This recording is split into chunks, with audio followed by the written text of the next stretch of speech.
One night a girl and a young man were sitting in a cafe. They were having a delicious dinner and drinking alcohol when suddenly the girl looked at the boy seriously and said that she was a regressor. The guy, whose name was Soo-hyuk, was already quite drunk and asked her if she was okay. And thinking that his friend was already quite drunk, he stood up and suggested that they go home.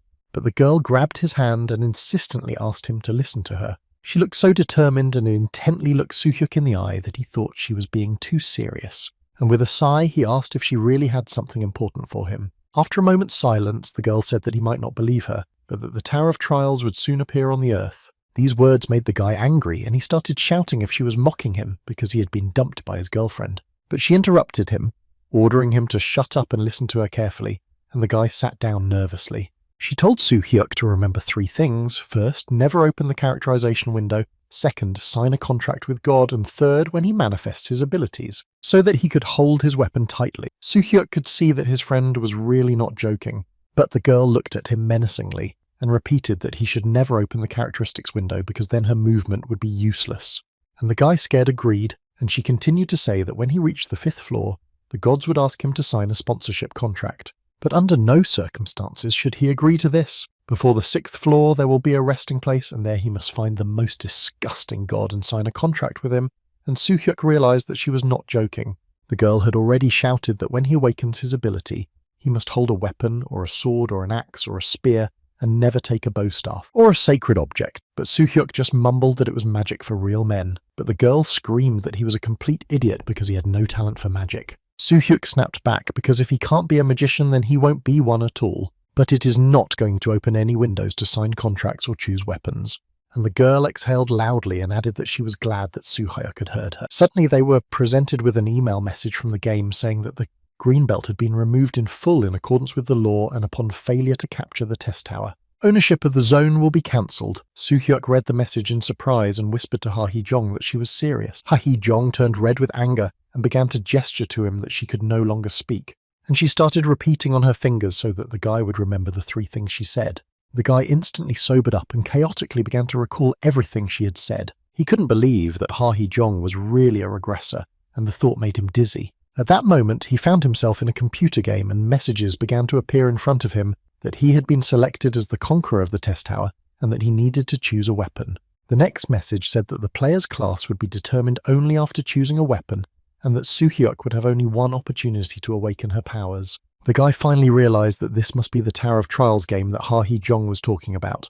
The weapons appeared before him, a dagger, a sword, a spear and a bow, and Soo-hyuk remembered the girl's instructions that he should choose a sword or a spear, and he gladly clicked on the spear thinking that he would use his magic with it. But at that moment, Ha-hee-jong's words flashed through my mind that he would beat with a spear like a stick because he would not be able to use his magic. Bitterly, Soo-hyuk abandoned the chosen spear and cancelled the button. After selecting the sword, Soo-hyuk began to read its characteristic. It was a rusty longsword that was stated to be too long, too old, but still had the ability to destroy. And Soo-hyuk had no choice but to press the button and choose the sword that instantly appeared in his hands. Suddenly, the guy read the message to immediately open the characteristics window and press the corresponding button, having read that this window is a very useful element in conquering the tower, because with its help, users could improve their abilities. To do this, you had to get 5 points to strengthen yourself. The guy panicked. He felt that he had to activate the characteristics, but was afraid that it might be signing some kind of slave contract. A timer was displayed on the screen, where the time was steadily decreasing.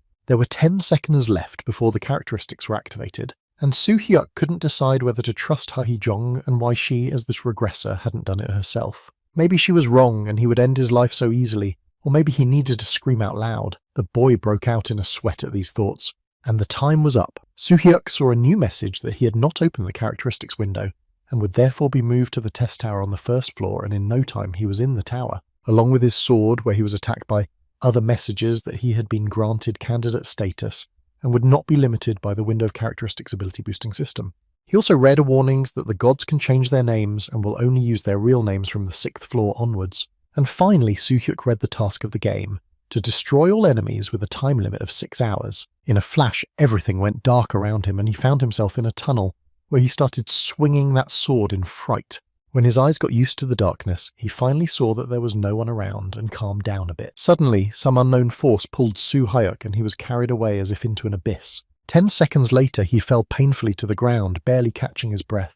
But he started to get up, muttering that there were probably traps everywhere and that he would have to move more carefully. And at that moment he heard an incredible screaming and squeaking. That small stones hit Soo-hyuk's body, and he remembered his own words about caution. He saw something like a green goblin above his head, shouting threats of destruction at him. Soo-hyuk rushed after the strange creature, which began to run away. And standing nearby, he growled that the guy was lucky because he had survived a secret attack with a knife. It was a killer goblin that could attack even in the dark and had the skill of a secret attack. Soo-hyuk looked at him and thought that he should try to break the distance and analyze him first. But the goblin pointed his sword at him and growled that he was a foolish man. Soo-hyuk noticed something in his paws that looked like a crossbow. Gripping his sword tight, he realized that the previous arrow that had missed was not from the trap.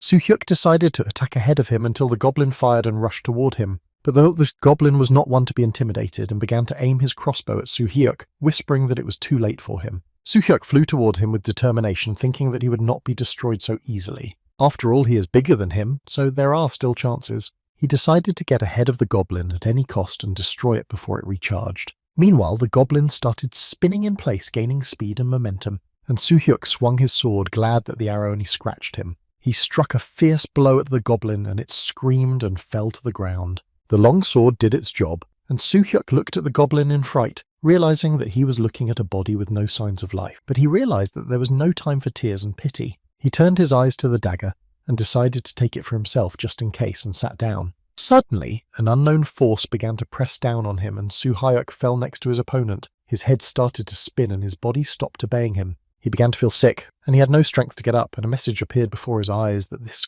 goblin killer dagger was a rough blade in good condition. In addition, he was covered with the goblin's own homemade poison, and then, one by one, reports began to appear that Soo-hyuk had escaped a new trap and that his agility had increased. But for being destroyed, the goblin gains the poison resistance skill. The guy's eyes began to darken and spasms of pain twisted his stomach. He vomited and finally lost consciousness. For some time, Soo-hyuk lay unconscious, and finally he went down and opened his eyes and started to get up.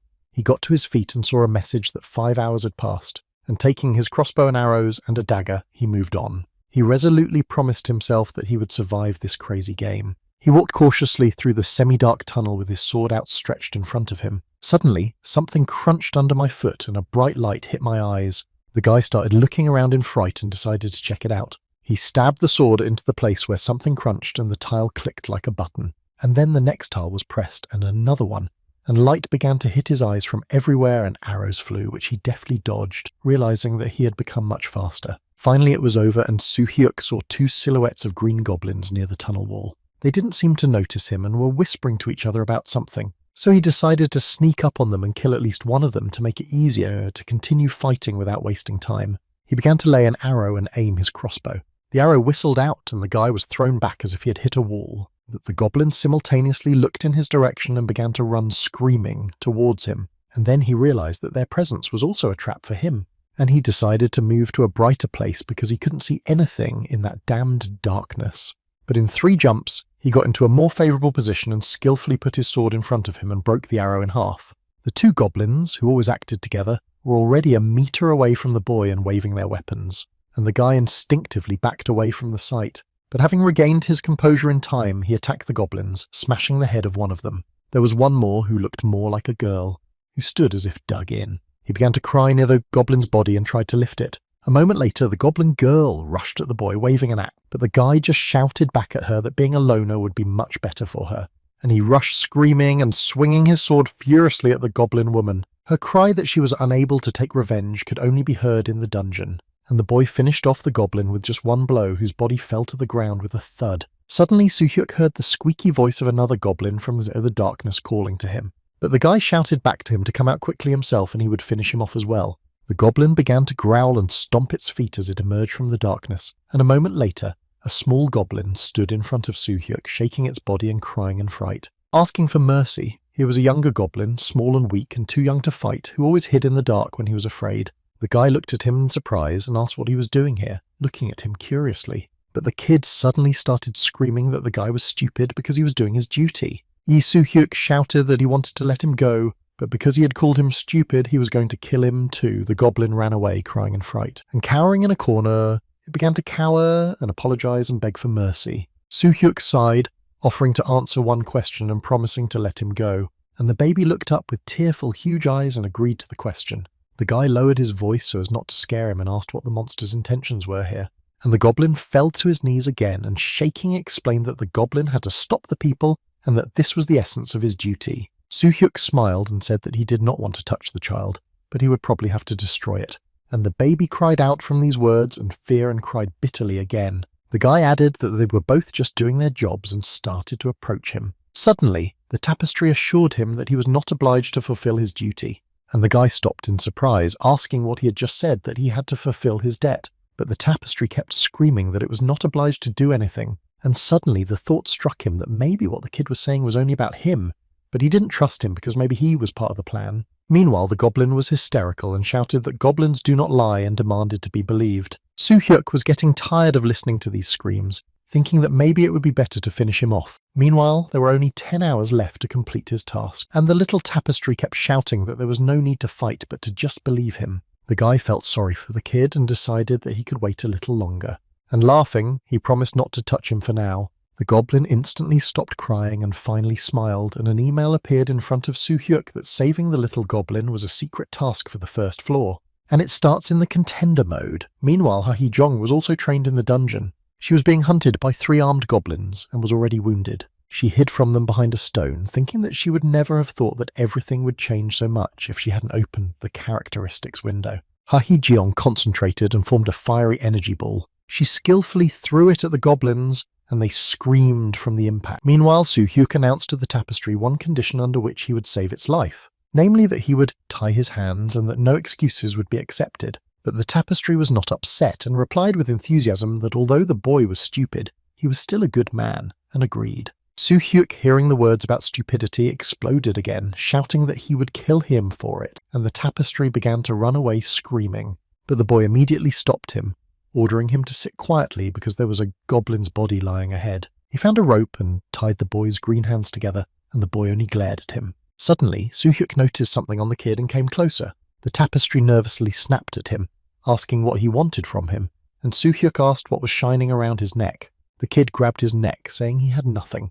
But it was too late because Soo-hyuk took him in his arms and began to tell him that he was lying to him. And in a moment, the guy had a ruby pendant in his hand which may have contained a secret. Soo-hyuk slyly asked what it was because it looked very expensive. He added that the goblin would pay with this pendant for his stupid life, and the kid screamed and begged not to take this pendant away. But Soo-hyuk was too angry at this resistance to demand a reward for his pardon, and he started pulling on the rope, demanding that I give him the pendant. He even lifted the tapestry above the ground, but the rope did not come off the boy's neck, and he was forced to return the goblin to the ground, who grumbled that it was impossible. Soo-hyuk had no better idea than to kill the kid and take the valuables, and the tapestry started to shriek. But the guy laughed and explained that it was just a joke, and the tapestry called him a barbarian, and Soo-hyuk once again said it was a bad joke. When the boy asked the tapestry what his real name was, he was angry and irritated. I shouted back at him that his name was just a goblin. The guy became irritated and yelled that he should stop pissing him off and tell him his real name.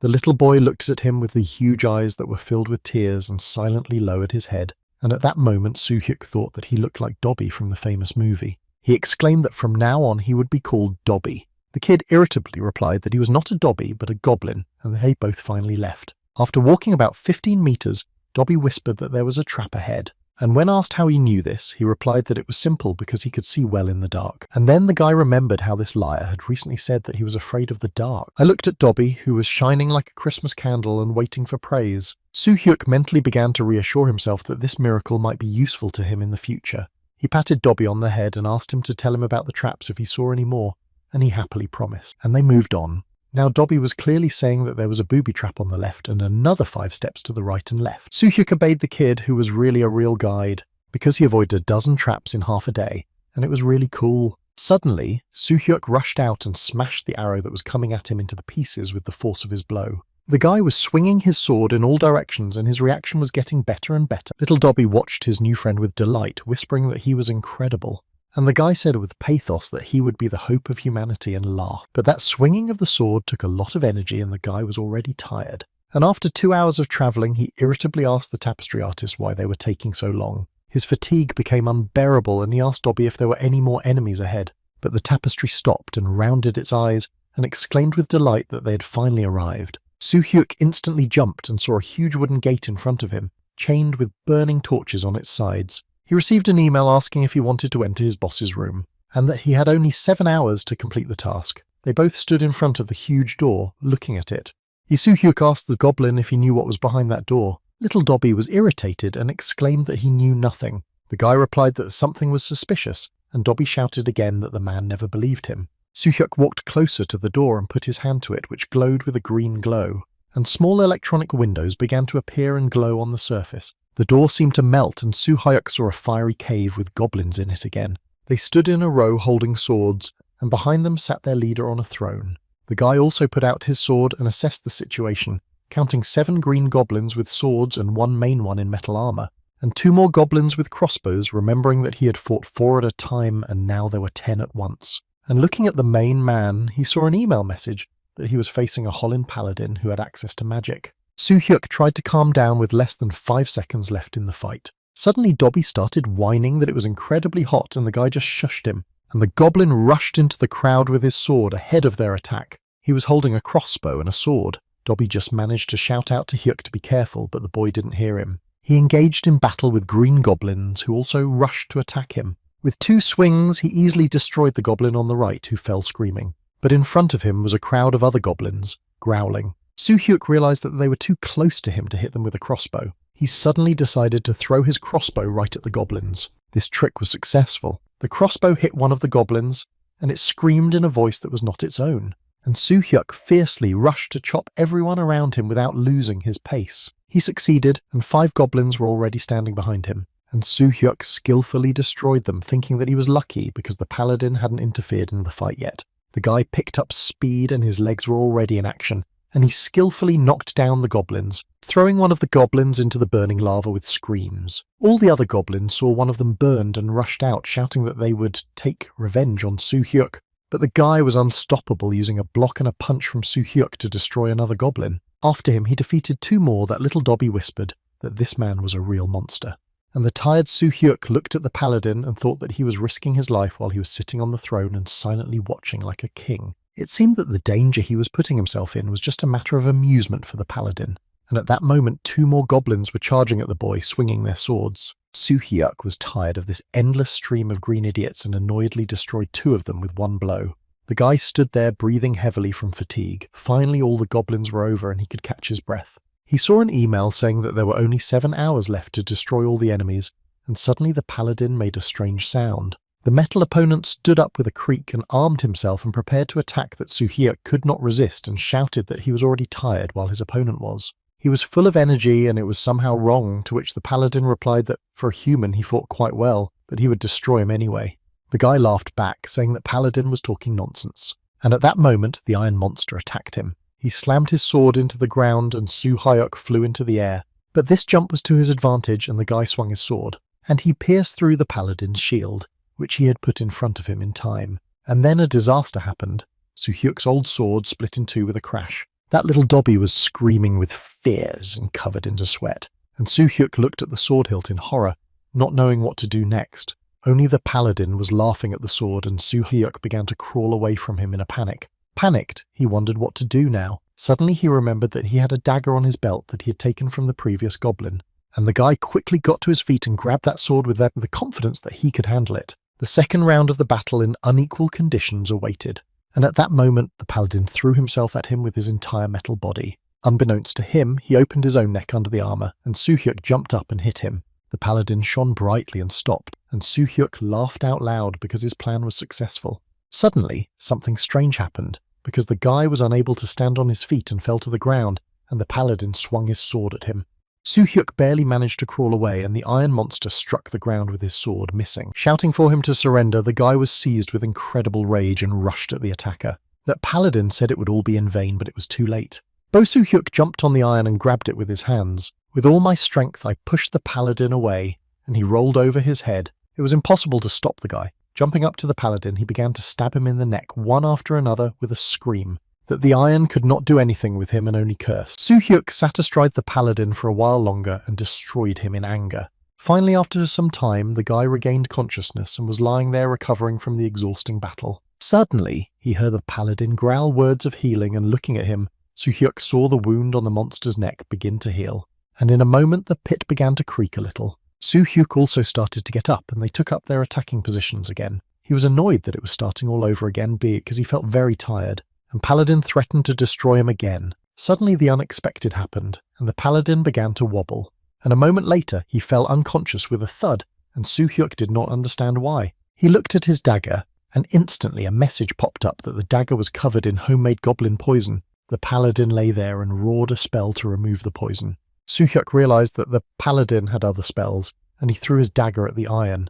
And running up to him, he kicked the metal head so hard that the guy's leg almost broke. The Paladin growled with weakness, cursing at the boy and calling him a moron. But Soo-hyuk, no longer in control of himself, finished off the Paladin with his dagger, and finally exhaled tiredly. With the last of his strength, he joyfully declared that he had finally defeated the Paladin and saw a message that there were only 6.5 hours left to destroy the enemies. But his joy disappeared because he believed that this was the last fight. Suddenly, he heard Dobby's voice whispering about healing, and Soo-hyuk was enveloped in healing energy.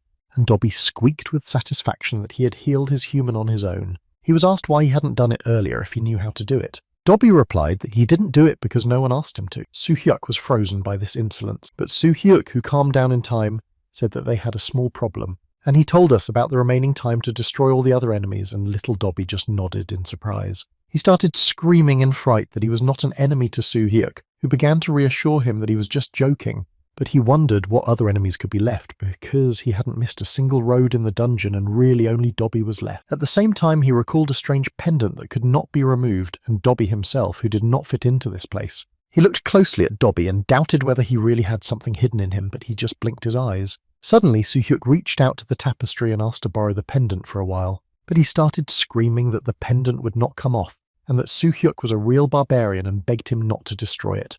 This hysteria pissed the guy off, and he screamed back at Dobby to give him the damn pendant immediately or he would be in trouble. Poor Dobby was very frightened, and tears shone in his eyes. And he fell into a ball, and Soo-hyuk began to calm him down. Swinging his sword, he told Dobby not to move his head. The guy swung his sword right at the pendant, smashing it into pieces, and from that pendant came a fierce energy that swept everything around like a wind. That the guy was barely able to stand up and shouted to the goblin if he was okay. But through the dust, he saw Dobby standing motionless in the flow of energy with his eyes wide open and looking at the ceiling. And then he was so overcome by fire that Soo-hyuk rushed to him asking if he was still Dobby. Suddenly, the energy subsided. Dobby came to his senses and bowed to the boy and told him that the goblin Penric was deeply grateful to the unknown man. Surprised to pussy and terrorized, Soo-hyuk looked at the past Dobby, who seemed to turn yellow, and muttered Penric's name without understanding. Suddenly, a message appeared in front of him congratulating him on completing the first floor of training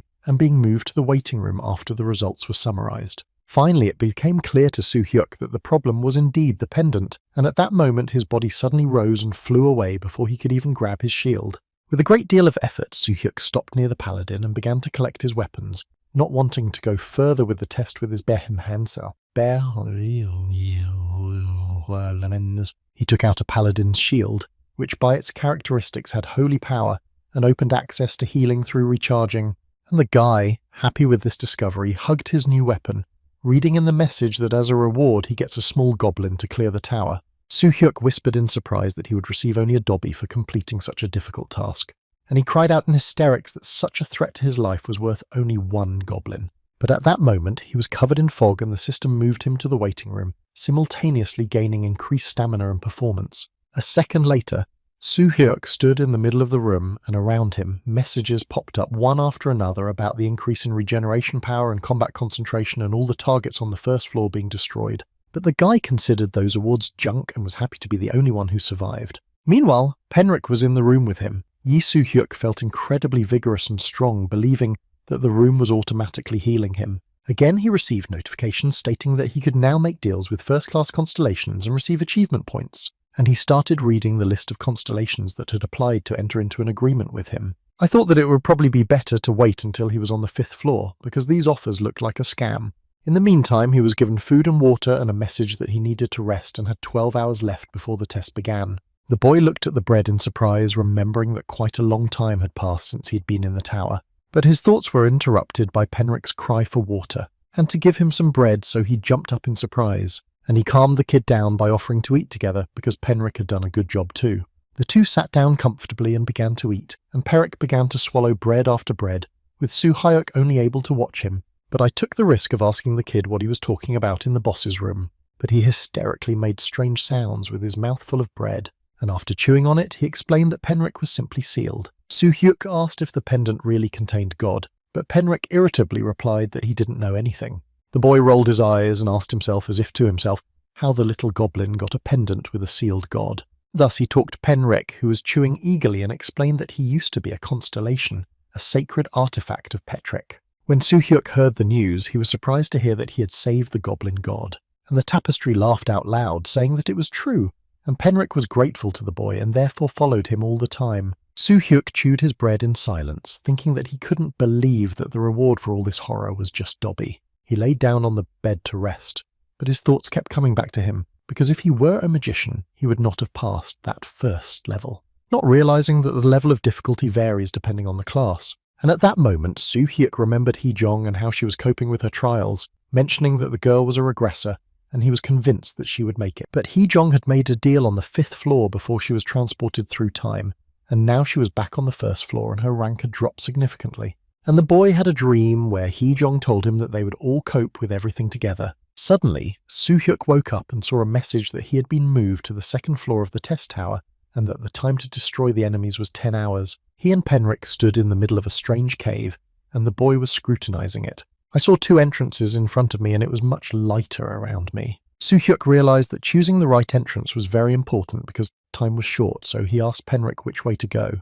But the little goblin swore he wouldn't say anything about it. Then Suhyuk started to play tricks and asked where Penric himself would go.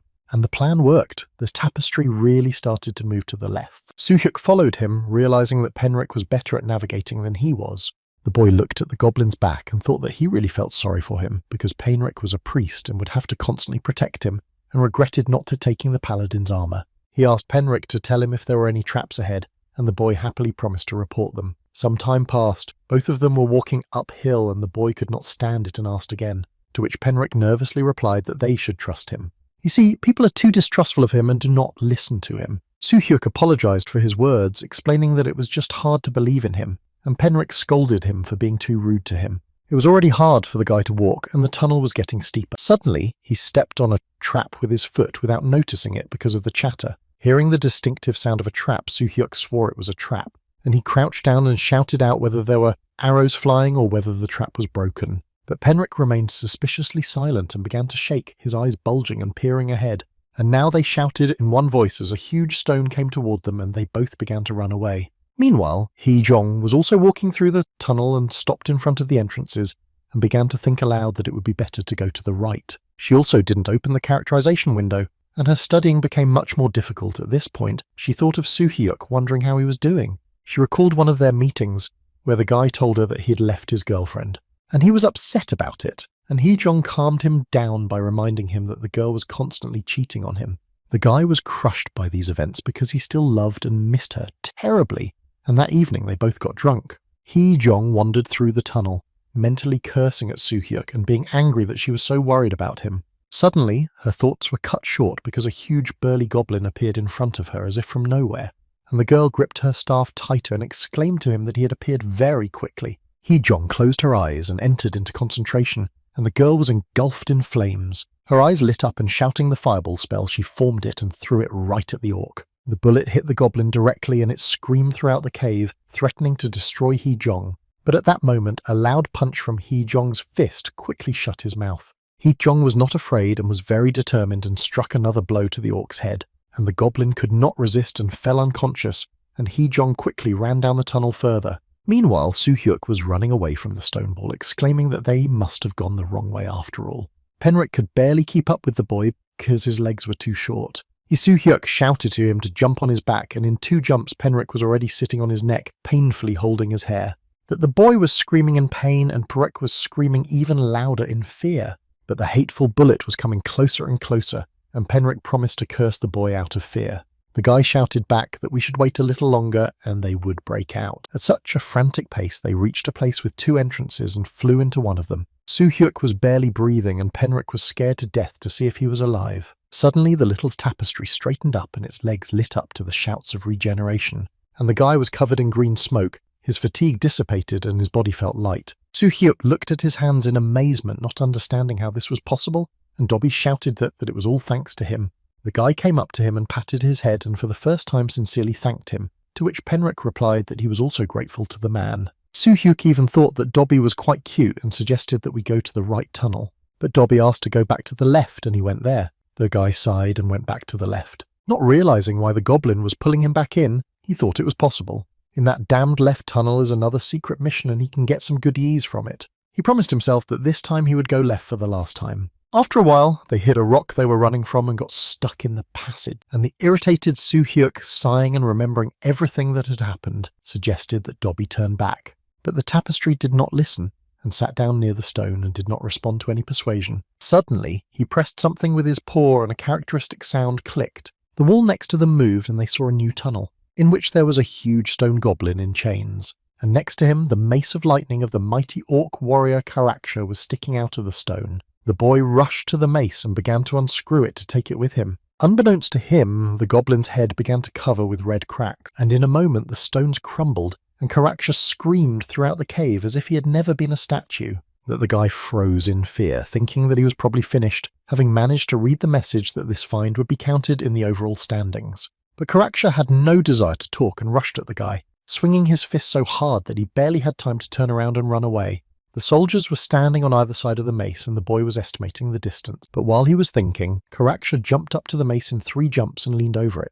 And he snatched it with ease. Now he held it in his hands, shining with a blue glow. Karaksha roared at the boy, who barely covered himself with a shield, not understanding how an orc could use weapons. There was only one way for him to repel this damned attack, and Karaksha foolishly hit him in the shield with his mace so that the guy could not stand on his feet. He flew over his head into the far corner of the cave, but he stood up confidently, realizing that the advantage was clearly not on his side. Because Karaksha is much stronger and faster, he will have to attack first. Meanwhile, Karaksha swung his mace and Soo-hyuk dodged again. He decided that he would miss this blow, but the next attack would be his. The mace shone more and more and crackled like a transformer. Her lightning bolts reached the boy and electrocuted him, making him go limp from the brief pain. And at that moment, Karaksha hit the boy with his mace and hit the shield again. The blow was so strong that Soo-hyuk flew back into the corner of the cave, screaming. He bruised himself badly after falling and nostalgically recalled the healing ritual. At this point, an electronic window appeared in front of him with the characteristics of the paladin's shield,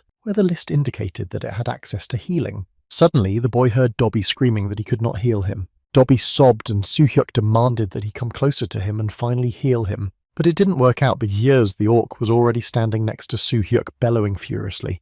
The guy looked at him and quickly assessed the situation because the strength and speed of the orc's equipment were much better than his.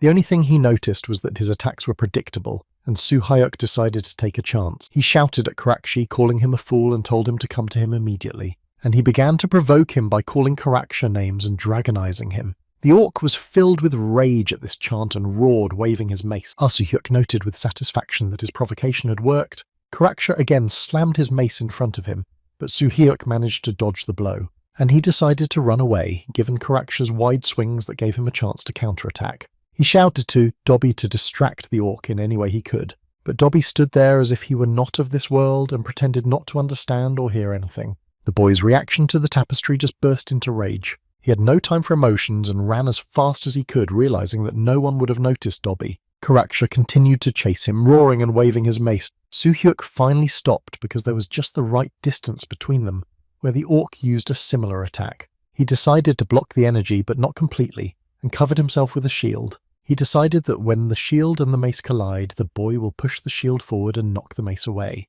And then Karaksha will have to raise her hand higher, and it is this moment that Soo-hyuk will use. The guy calculated that the next movement of the orc would be a strong downward blow after a step back, and that's when the monster would try to perform the next attack.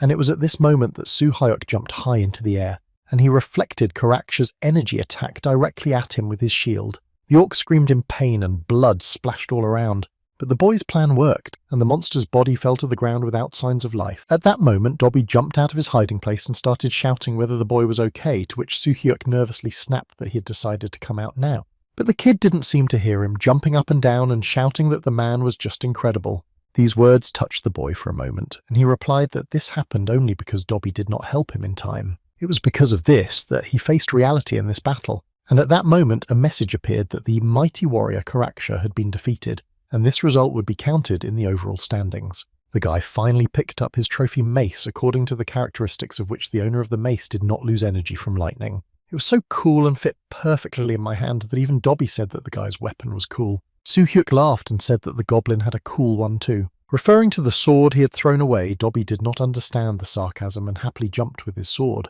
swinging and attacking in the air as if he were fighting an orc again. Suddenly the silence was broken by a roar as 4 more orcs appeared in front of the boys. Armed to the teeth with swords and axes, they growled like dogs. But the boy's courage now had a different level, and he threw himself with his mace right into the crowd of monsters. Swinging it, he hit one of the orcs, causing his body to fall without signs of life. The other orcs were stunned by this turn of events and stared at the body in silence. And Soo-hyuk was impressed and exclaimed that this mace was simply bombastic. This meant that the advantage in the next battle would definitely be his. The orcs, meanwhile, recovered from their shock and growled angrily at the boy, waving their weapons. He confidently took an attacking position and covered himself with a shield. And in a moment he was already cursing at the orcs, waving his mace, and in a minute the bodies of all 3 orcs were lying on the ground. After catching his breath, Soo-hyuk asked Dobby where they should go now, looking at the 2 entrances to the next dungeon, and the boy suggested going to the right. The guy immediately agreed that the goblin looked at him with surprise, not understanding why he did not argue. Soo-hyuk smiled and explained that he just trusted him, but the little tapestry almost burst into tears of anger at this insolence, and he began to wield his sword in anger, shouting that he should have trusted him from the very beginning. Finally he calmed down and ran ahead, and after a while Soo-hyuk was already fighting again, and this happened 4 times. After the last battle, he remembered Hee-jong and wondered how she was doing in her trials. But the guy was sure that she would figure it out and successfully reach the finish line. Meanwhile, they reached a huge door and a message appeared in front of Soo-hyuk that he had 5 hours left. The door was really impressive in its size and was chained with a huge lock. It was the entrance to the boss's room. Soo-hyuk, realizing that there was no way to open them, was going to strike them with lightning. The door glowed with a blue glow and opened in a moment. Behind them was a huge hall with a dozen orcs and a throne. Someone in metal armor was sitting on the throne, leaning over and looking at the boy with interest, and one of the orcs was dressed in a robe and holding a staff, and he looked like a magician. The boy quickly made a decision where to start the fight, thinking that he should start with the mage, but then the 2 orcs would be on Dobby's conscience. But remembering his previous actions, he came to the conclusion that the kid would only get under his feet. For a moment, Soo-hyuk was even at a loss as to which option to choose to deal with all the orcs at once, and he freaked out and decided to protect Dobby first. And he shouted to the orcs to start their attack, and they simultaneously took a step. Holding not even swords but huge metal cleavers, they stopped for some reason. The boy looked at this head Kalin in armor, who also seemed to have frozen. Suddenly, the unthinkable happened. One of the orcs jumped up and hit him on the head with a cleaver. My head was so far back that it echoed around the room. Soo-hyuk stood in shock, exclaiming what was going on here, and why his own people had killed their own. But a number of armed orcs continued to stand motionless and silent. Suddenly little Dobby whispered that all this was happening because of Karaksha, and the surprise guy asked if he would be allowed to go through just because he had a Karaksha mace.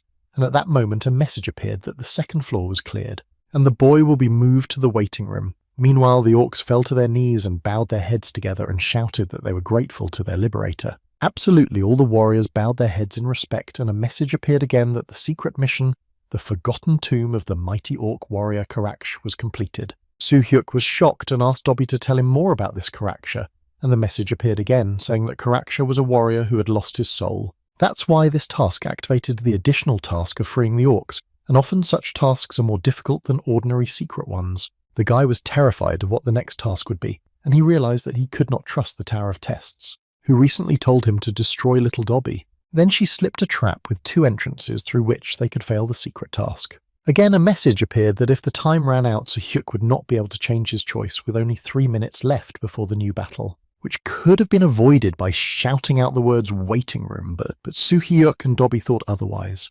believing that high risk equals high reward. And the boy loudly shouted to the goblin that he had to go forward, and Dobby growled angrily. An hour was given for the secret task of freeing the orcs, and the countdown has already begun. The boys walked a few dozen meters and saw a huge burly orc propping up a rock. Soo-hyuk looked at him, irritated that no explanation was given for this task. When he got closer, he saw that the orc was quite old and grey, and the boy realized that he was probably not his enemy because the orc was not aggressive. Soo-hyuk asked Dobby if he knew who he was, but the tapestry just shrugged. Suddenly the old orc spoke, calling the boy a liberator. I asked him to help Soo-hyuk hold the stone for a while, because he was very tired. The guy was surprised to ask his name, and the orc called himself Paractus. Soo-hyuk asked again why he was holding the stone, since he could just let it go. Paractus replied that if he was released, everything would be lost. Soo-hyuk was wary and asked how he could trust Paractus. I asked Dobby if it was some kind of a test from the tower or something, but the kid didn't know anything and stood in prostration. Soo-hyuk decided to play a trick and suggested that we first examine the tunnel passage and then hold the stone. The orc only looked at him pleadingly, and Soo-hyuk surrendered, dropping his shield. He grabbed the stone and ordered the orc to let him go. The orc suddenly laughed, and the boy noticed it, and the thought flashed through his mind that he probably should have disagreed. And looking down, he noticed a trap under a stone that made his legs shake. Soo-hyuk realized that if he lowered the stone even a little bit, he would simply smash it with his weight.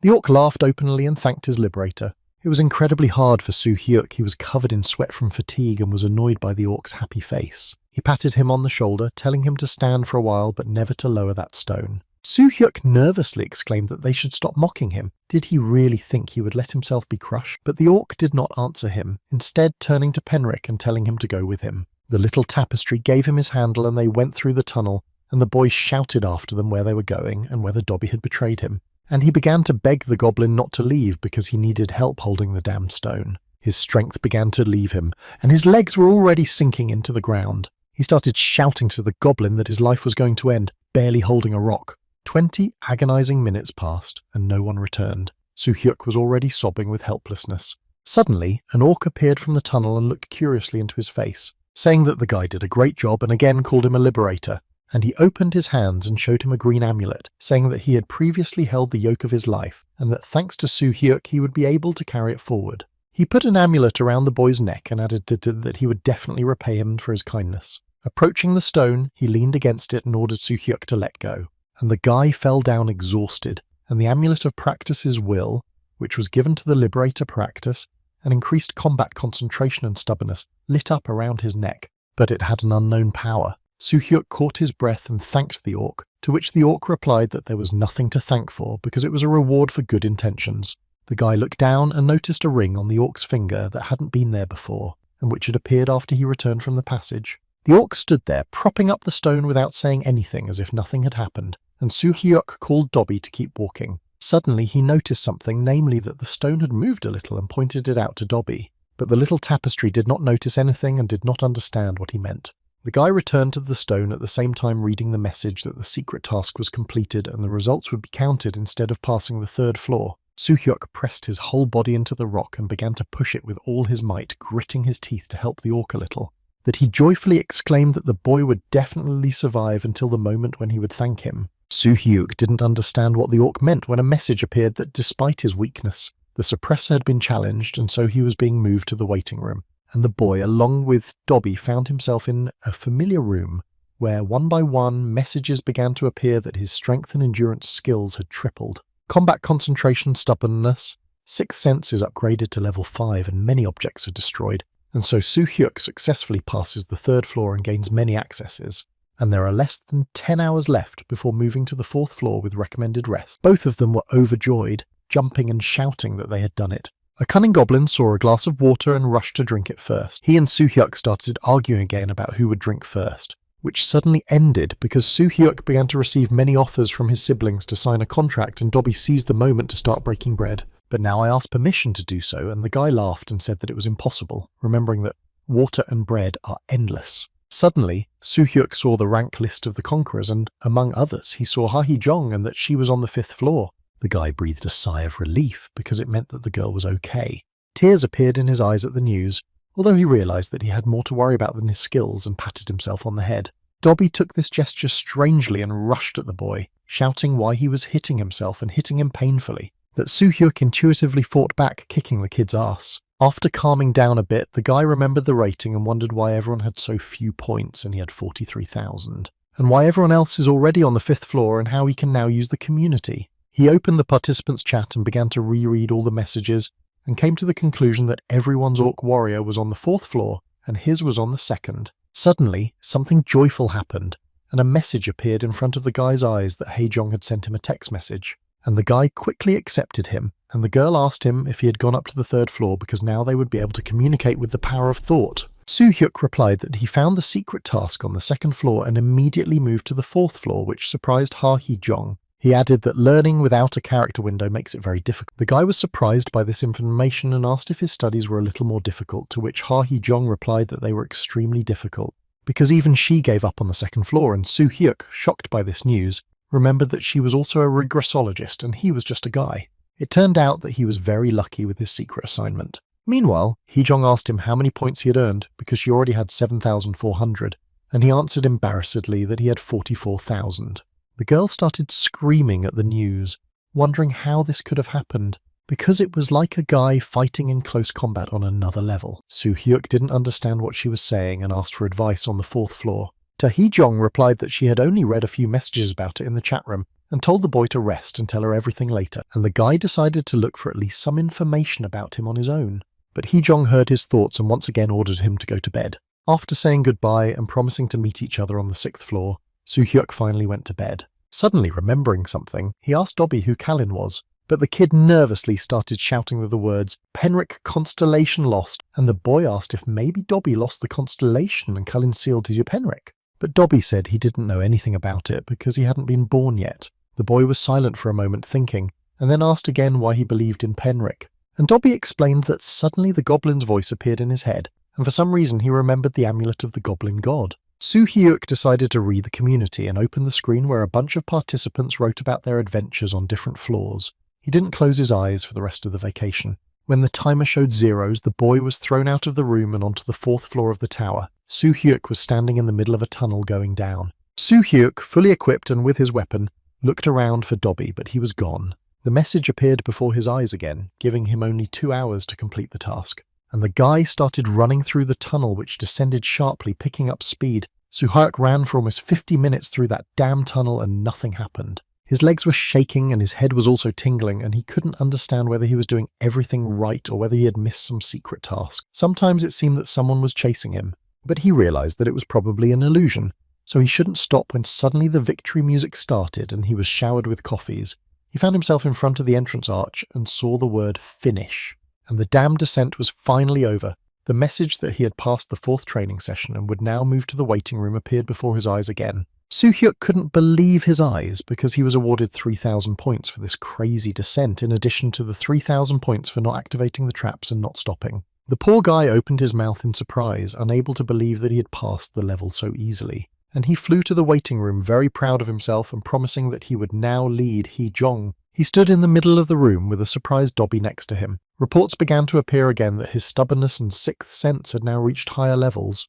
Soo Hyuk has access to the shop and to make contracts with 4th-class constellations. Meanwhile, the little goblin complained that he was bored and the boy waved him off. That he has no time for games, because there was another message that only 4 hours were given for rest. Dobby was upset because he hadn't seen any messages and was freaking out. In the meantime, Hee-jong sent a new message and Soo Hyuk sat down to chat with interest. She asked him if he had made it to the 4th floor and congratulated him on his excellent work. Soo Hyuk thanked him and also asked how her 5th floor journey was going. Ta Hee-jong wondered how many points he had earned and what the total score was. The guy checked his earnings and said that he had 49,000 because he hadn't received a secret assignment. Hee-jong once again congratulated them on this rating and said that in order to move to the real tower, all the conquerors need to finish their training. But the passage for all the participants is blocked because of him, so everyone is waiting for him, deep and nervous. Soo Hyuk walks into the community and sees everyone cursing at him because he's not a member, that he was holding everyone up. Hee-jong recommended that he go to the store and buy lightning essence with his points. The guy quickly started opening the store's link. He nervously looked through the products on the screen in search of the essence, and finally found it with a price of 45,000. And for 3,000 he decided to take a decoction to strengthen his body. Meanwhile, Hee-jong nervously muttered not to delay and buy quickly, and the guy started to place the order. In a moment, 2 bottles of decoction and essence appeared on the table in front of him. The essence contained the power of lightning and the decoction enhanced the body's endurance. Hee-jong explained that you have to drink the decoction first and then the essence, and the guy started opening the bottles, and quickly drink a red broth that tasted like soda. As soon as the bottle was empty, something strange began to happen. His eyes became heavy and he wanted to sleep, and Soo Hyuk fell right on the table and fell asleep. With a great effort, he opened his eyes and looked at the essence that he also had to drink. Meanwhile, a message popped up that after taking the decoction, the guy's body was charged with lightning, and another message that he had to go through enlightenment.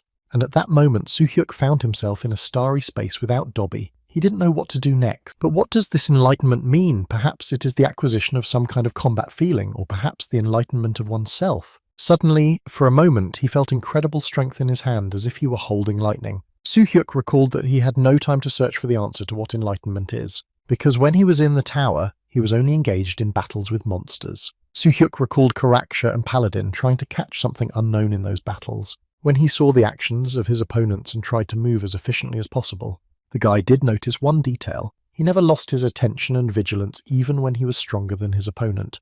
Because in combat, everything depends on quick decision-making. The message that he had to get enlightenment appeared before his eyes again, which meant that he had not solved anything. Soo-hyuk continued to think that during the conquest, the tower gave him many choices and options, and Hee-jong did not help him in any way. That is why he was the only one who made important decisions and no one else, and that is why he will now have to take full responsibility for them. After thinking about it, Soo-hyuk decided that this was probably what was considered enlightenment, and at that moment a message appeared saying that he had successfully received it, and the boy passed the 5th floor and was sent to the waiting room. Soo-hyuk was already sitting in the middle of the room and received 4,000 points in addition for the 5th floor. On top of all this, he was informed that he had completed the training and the characterization window was automatically given as a reward. Now Soo-hyuk had a whole list of skills. Soo-hyuk sat down tiredly and Dobby rushed to him frightened, asking where he was disappearing to. But the boy only asked for water and bread. The lucky goblin brought the bread. He explained that he had already moistened it with water, and when the boy was chewing it, he added that he had moistened it with saliva. Poor Soo-hyuk almost threw up the food when he heard about the care he had taken,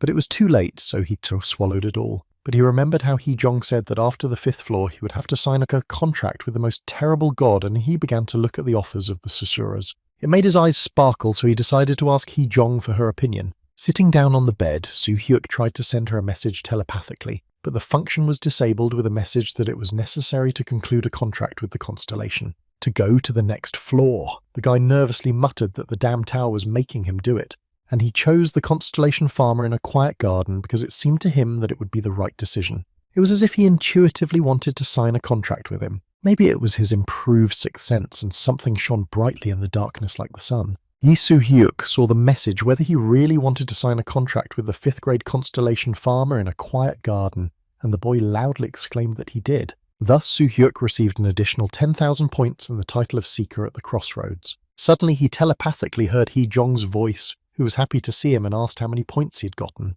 Soo-hyuk replied that it was only 15,000, and Hee-jong reassured him that it must have been so low because he didn't use the characteristics window. She told him that he could easily buy a high-level conqueror suit or leather armor, and the guy quickly went into the store and was wearing the armor in a moment. It was as comfortable as a second skin, and Soo-hyuk was eagerly looking forward to new adventures. The rest time was over, and the game took him to the 6th floor of the test tower called the Lost World of the Charged, where other participants of the game were standing in the middle of the training ground. Among them he saw a joyful Hee-jong calling out to him, but in the middle of the crowd there was a sudden noise because one of the participants saw Dobby, and with an exclamation the goblin took aim in a second and shot an arrow at the boy. It all happened too quickly, and the arrow whistled straight at the tapestry's head, but Soo-hyuk saw it in time and rushed out with his mace and deflected it in a time. Dobby stood there screaming to the whole neighborhood in fright and began to cry as he looked at the arrow fragments. And Soo-hyuk attacked the blonde shooter, shouting at him what he had done. The guy was seriously afraid for Dobby and was raging and shouting at the blonde man, asking him if he even realized who he had shot. A fierce conflict was brewing as the two started to fight when Hee-jong suddenly shouted at everyone to stop. She shouted to the blonde that this goblin was actually on their side. The blonde blinked his eyes in fright and mumbled that he understood. Another burly participant asked Soo-hyuk if he was the one who had just deflected the arrow, and the blonde asked if it was really his goblin. Soo-hyuk explained that Dobby was conquering the tower with him, pointing to the kid. The goblin finally calmed down a bit and added that he was a friend, and the blonde kept apologizing, explaining that he thought he was an enemy. But Soo-hyuk was still fuming and snapped that he understood everything. Meanwhile, Hee-jong got tired of watching this fight and suggested that it would be better to test the group's strength. All the participants gathered in a circle, and the girl announced that there were 2 warriors, 1 mage, 1 archer, and 3 priests. The stout bald man laughed and offered to introduce himself to everyone. Everyone instantly fell silent and looked at each other, realizing that it was really better to tell their names. The first person to introduce himself was a bald man, whose name was Seo Ho-seo, and he was 45 years old. Next to him stood a girl with purple hair who was his daughter. Her name was Seo Harin. She was 19 years old. Soo Hyuk also identified himself, adding that he was 24 years old. And pointing to Hee Jong, he said her name and repeated that Dobby the Goblin was with him. After he said that, the crowd of participants erupted in cheers, and everyone realized that these two were the ones who occupied the first and second places in the ranking table.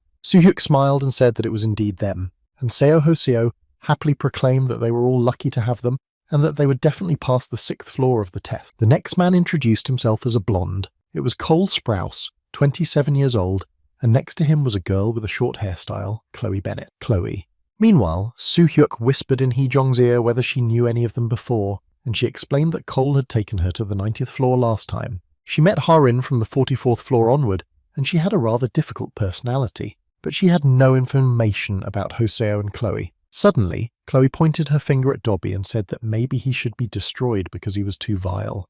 Hoseo looked at her in surprise and asked her why she thought so, and Chloe seriously explained that it would be stupid to go to the test with the monster because he could have set you up. Hee Jong heard this and called Chloe a complete idiot, and she blinked at her and asked if she had heard wrong. But there was no stopping Hee Jong. She rushed to Chloe, shouting that if she didn't like something, she could get the hell out. Frightened, Chloe began to make excuses, saying that people shouldn't stick together. But Hee Jong continued to push her and suggested that Chloe compete with Dobby to see who could heal the wounds better.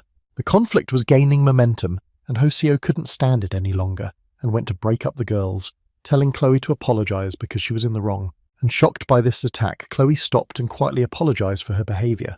And the irritated Hee Jong said that selfless people always make the most noise. Soo Hyuk watched the fight in silence, remembering that his friend was very dangerous when she was angry. Hee Jong couldn't calm down, and when she noticed Chloe's gaze, she started yelling at her while she was staring at her. But suddenly the conflict stopped because Soo Hyuk noticed something and picked up his weapon and shield and took a stance. He shouted loudly to everyone that he felt something approaching, and indeed, in a couple of seconds, everyone was shocked to see a crowd of ugly monsters opening the door. All the soldiers screamed out loud in horror, because the worst thing happened. An army of real terrifying zombies attacked them. Hee Jong quickly regained consciousness and activated her staff by shouting the fireball spell and fired the ball at the zombies.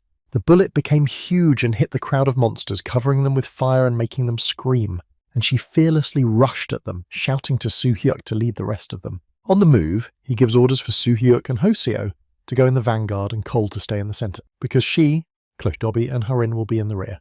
All the warriors heard the order and rushed at the monsters, only someone shouted that they would have to fight their way through. But Soo Hyuk didn't hear the question because he had reached the thick of the fight and launched his trademark ball of lightning, confident of his brilliant victory. But Hee Jong had something in his past life. One day on the 66th floor, there was a drunken guy who was walking around talking to himself, saying that something had happened on the 6th floor. That floor was like a copy of Soul, and a bunch of idiots were constantly rubbing shoulders with him. The guy was drinking alcohol and continued to tell me that everyone wanted to hide because there were so many enemies on both sides of the streets, so everyone ran to the subway. There was a girl standing in front of him, and he kept telling her in a drunken voice that he had seen something while walking along the subway tracks, and at that moment he called the girl the same murderer who killed everyone like he did. Having laughed ominously at that moment, he was stabbed in the chest with a dagger and fell silent, numb. Hee Jong stood opposite him and watched in silence as his body went limp and fell to the ground.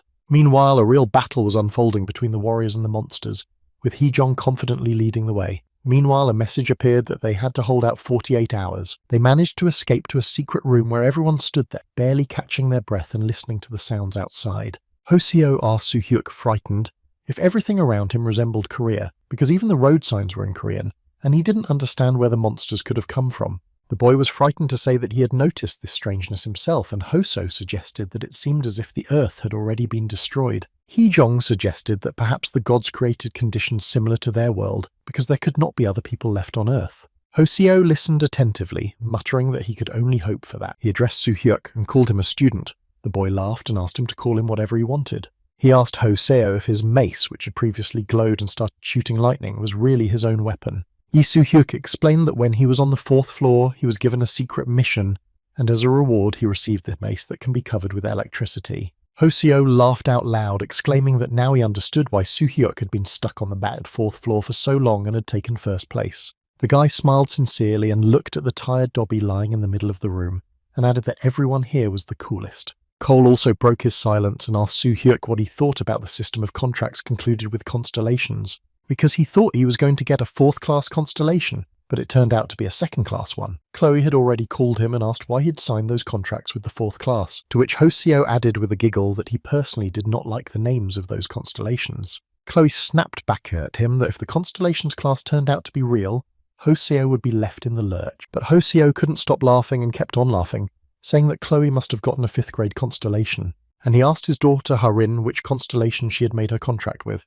Harin replied that she had signed her contract with the first-class constellation because she thought that first class was the best. She was supported by Cole Sprouse because he was guided by the same arguments and asked Hee-jong and Soo-hyuk with whom she had signed her contracts. Soo-hyuk replied that he was also with the first class, and Hee-jong replied by whispering in his ear that her contract was with the same constellation as last time. After listening to everyone, Hoseo finally asked if anyone knew what these contracts were, because he had heard that the constellations were supposed to provide support, but he had never seen anything like that in person. He added that they will probably all get an answer to this interesting question over time. And again, Cole asked what the percentage of ownership meant, which is indicated next to the constellation.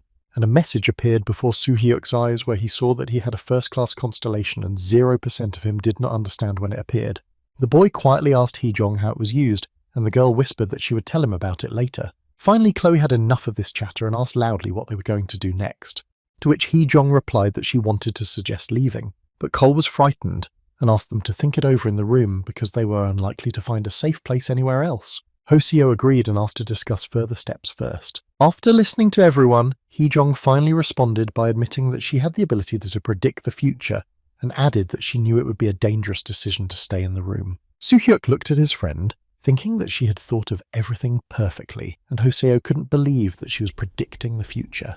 The girl continued to explain that they could be found if they stayed in the room, and the enemies could easily do it. Hoseo asked her in a trembling voice what she was proposing and what she saw in the future. Hee-jong said that she saw everyone going to Chungmuro Station. He added that he had to find secret tasks on the 6th floor as well. All the soldiers agreed with her, hoping for her prediction, and walked toward the station. Opening the door of the room, they saw all the monsters rushing at them, and the soldiers began to fight to free themselves, each taking out his weapon and mercilessly hacking at the monsters. Getting wounded one by one, Dobby kept everyone behind him, healing each wounded man. Having made their way through, the whole team rushed towards the station with all their might because the remnants of the monsters were already roaring at them. Having reached the rails, Soo-hyuk ordered everyone to jump on them and hide, and everyone did just that, sitting quietly under the platform where the monsters were stomping around. After sitting silently for about half an hour, everyone finally got out and started walking as quietly as possible through the subway tunnel.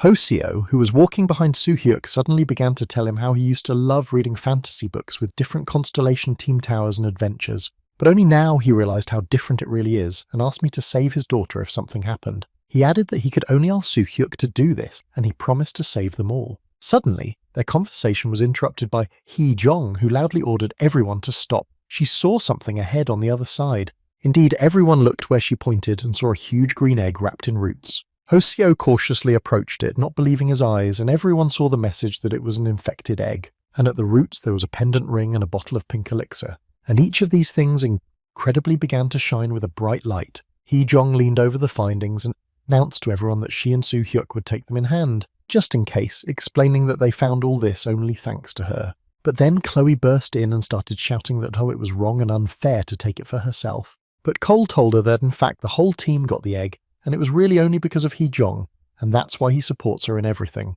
No one was listening to Chloe because everyone was looking at the egg and the findings with interest, and Hoseo asked if the egg could be part of a secret mission. But Hee-jong explained to everyone that the task would really begin when they hacked. Suddenly, a scream was heard, and everyone saw several people running of Selbsor, screaming that they were being chased by zombies. Soo-hyuk ordered the whole team to deal with the monsters, and everyone rushed into battle. Having managed to read the message that the infected egg of the Queen of Seraphs was found on the 6th floor and therefore secret missions in other zones are cancelled, Hoseo heroically shouted out the spell, "Strike," that Soo-hyuk looked at him in surprise, to which Hoseo quietly replied that it was for a threatening look. After about 10 minutes, all the monsters were destroyed and the strangers could barely catch their breath, thanking the team for saving them. Soo-hyuk looked at each of them with interest, asking how they had ever gotten to these tunnels with such skills.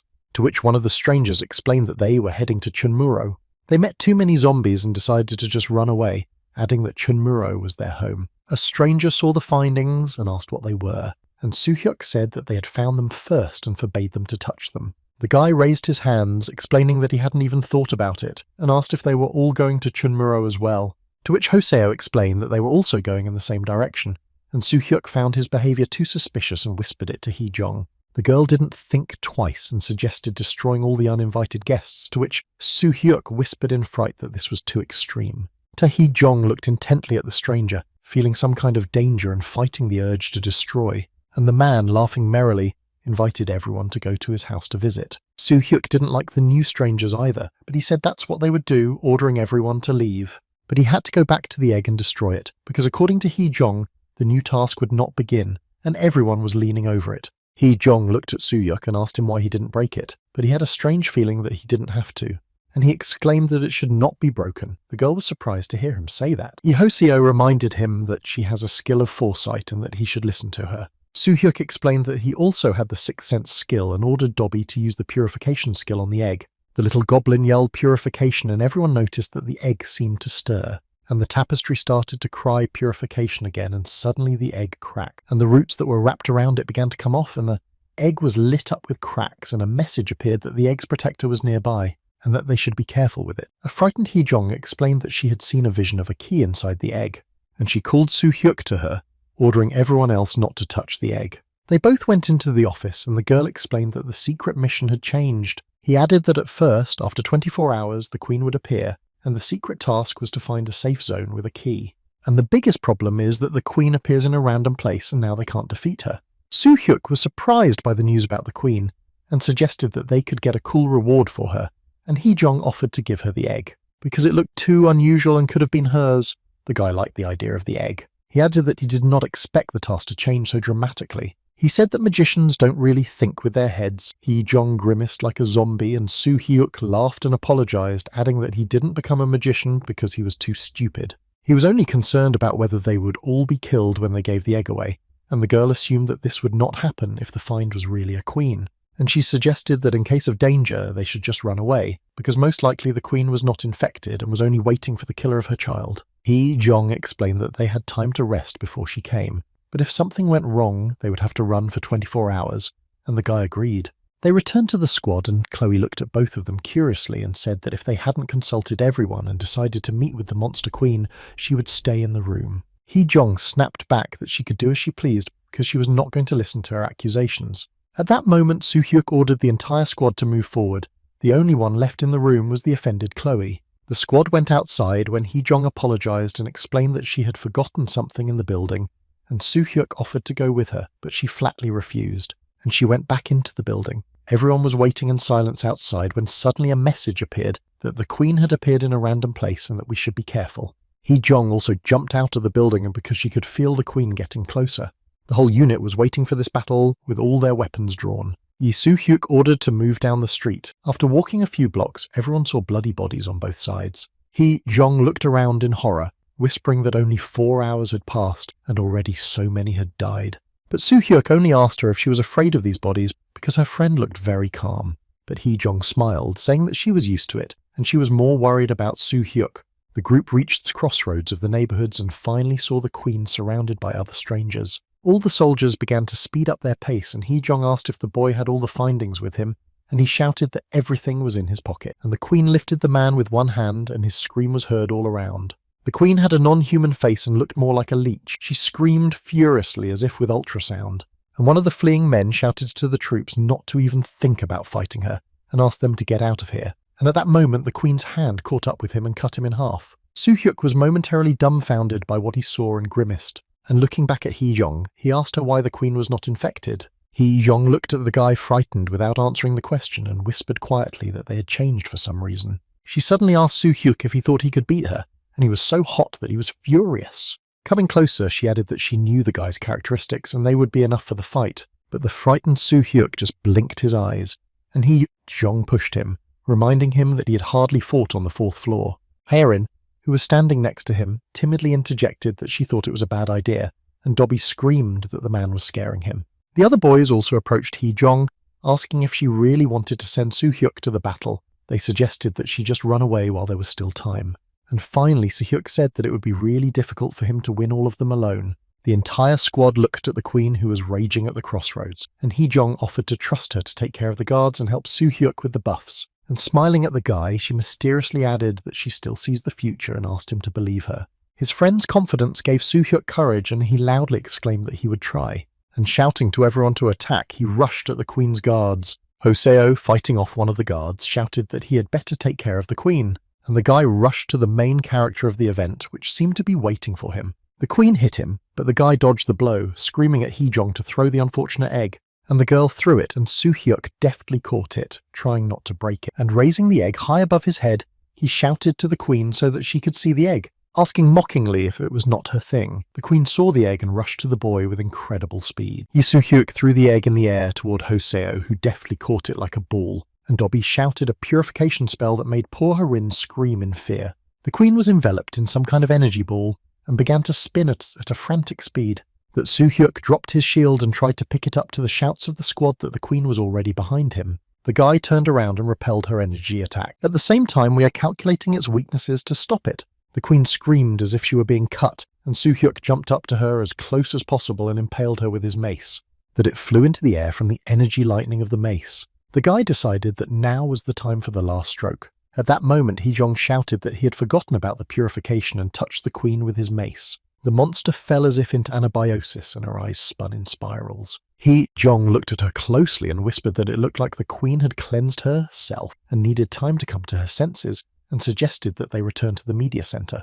And Soo-hyuk ordered the boys to carry it out of the way and straight to the media center. But an hour before these events, something happened. When the whole unit got to the media center, they were opened by the boyfriend of one of the children who had been saved from the monsters in the subway. Hee-jong suddenly hit him with a fireball, and the guy burst into flames. Other survivors ran out to hear this noise and started screaming when they saw the body of their friend. They attacked Hee-jong and screamed at her for doing this, but she explained that the guy was a traitor who was ready to betray his comrades for a secret mission, and so she destroyed it. Chloe, who was standing next to her, started screaming that she shouldn't come near, because she hated beings of other races so much that she once poisoned her own allies on the 16th floor. And Chloe, whom Hee-jong called stupid, said she didn't understand this attitude. Hee-jong, meanwhile, was fuming with anger, calling all the other guys garbage who always abandoned their comrades in battle.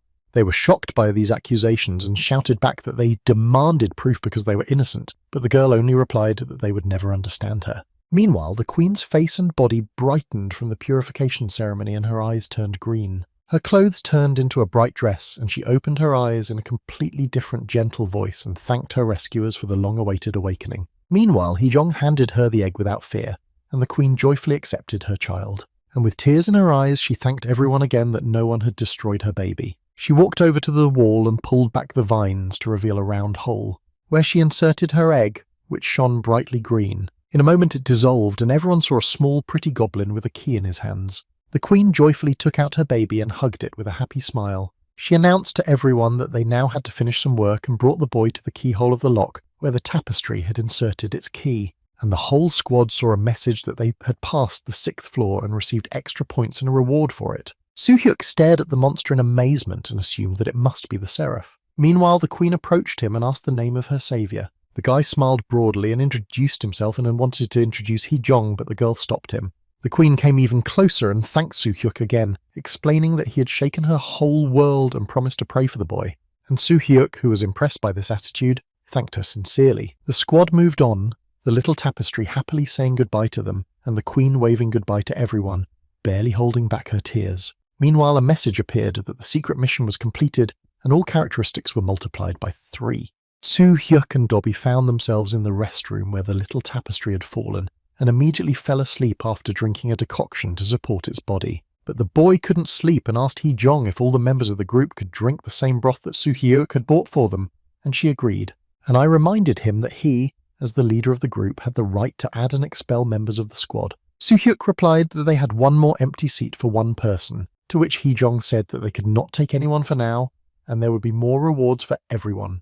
But Hee-jong wanted to add someone to the group, but she thought they were doing a great job, and they already had Dobby. Soo-hyuk finally agreed with her opinion and offered to buy something, and Hee-jong asked him about his bill. After a little hesitation, he announced that he had 42,000 in his account, and impressed by his earnings, Hee-jong said that he didn't need to spend it yet. In addition, he already had the elixir standing and sparkling on the shelf, and the guy assured Hee-jo that he hadn't drunk it yet. She replied that he didn't need to because he had equipment and a mace. She explained that she would buy something at the store herself and let Soo-hyuk accumulate points. But if she ever runs out of money, she will definitely take his wealth, and laughed out loud. Soo-hyuk finally asked her what would be waiting for them on the 7th floor, and Hee-jong replied that it was still a secret but promised to tell them the critical details. The guy asked to tell everything immediately, but the girl only said that he should develop his sixth sense and fighting skills. He added that if she was destroyed, then he would have to go through everything himself, to which Soo-hyuk nervously replied that she would live forever. Hee-jong laughed lightheartedly and asked him to drink the elixir and go to bed because the 7th mysterious floor was waiting for him. The guy got out of the telepathic connection and thought about how Hee-jong had once told him that in her past life she had seen him destroyed, and he wondered how the girl felt at that moment. Suddenly, he remembered the details of that conversation, namely that Hee-jong had been killed on the 91st floor, and Soo-hyuk couldn't understand how she knew then. He got to the 94th and turned on the telepathic connection again and asked her about it, but there was only silence in response. Apparently the girl was already asleep. Soo-hyuk picked up the elixir. He decided to drink and invest as well. At night, his performance improved. The next day, the entire unit was moved to the 7th floor of what looked like a dense jungle. The whole team looked around and saw the message that it was the strange forest, and each of the team members looked stronger and more skillful after the elixir, and they all thanked Hee-jong for it in a chorus. And again, a message appeared that there are crazy vertigers in this forest and you need to destroy at least 3, and if 5 are destroyed, the king of the vertigers will appear. And then we'll have to sacrifice it or destroy it as well. Soo-hyuk looked at Hee-jong and whispered that it was good that they had written down what to do this time. But the girl shouted at him as if she'd heard something unusual. The entire squad was instantly silent, and Hee-jong quietly announced to everyone that their test had already begun. Meanwhile, the souls of the dead guys were included in the chat room of the undead. One soul was screaming in surprise while the other reassured them that they should just read the system messages. They looked down and saw Soo-hyuk and his squad fighting desperately with the others. One soul asked in awe why the boy was so strong. Other souls laughed at her, exclaiming how one could not know such a star who is the hope and light of all souls. Because all souls were watching Soo-hyuk from the 1st floor. They were silent for a moment and watched with interest as Soo-hyuk fought with the queen, and one of the 3 souls said that it was better to run away from it because it would destroy you to the ground. And then they started discussing the guy's incredible weapon and how anyone would be the best with it. Meanwhile, the squad was still looking around, asking Hee-jong how she was going to get through the damn floor. And the girl answered that she didn't know either because she couldn't see the future whenever she wanted to. Only Soo-hyuk listened to her and thought that his friend was probably trying to downplay the impact of her knowledge so that the whole group would become stronger. The guy announced to everyone that they had to start looking for those 3 tigers because time was running out. Cole replied that it would be difficult to find 3 tigers in 6 hours. Hoseo laughed out loud at his words and asked the boy to be more confident. Since he was an archer, after all, he should have a good feeling. Cole laughed back, saying that Soo-hyuk's feeling must be better after all. And everyone began to discuss the task and the possible appearance of the king. Hee-jong finally issued a version that the victim most likely meant a person, to which Cole grimly replied that it was most likely so, looking at the whole group. He added that he thinks the tower is trying to destroy their trust.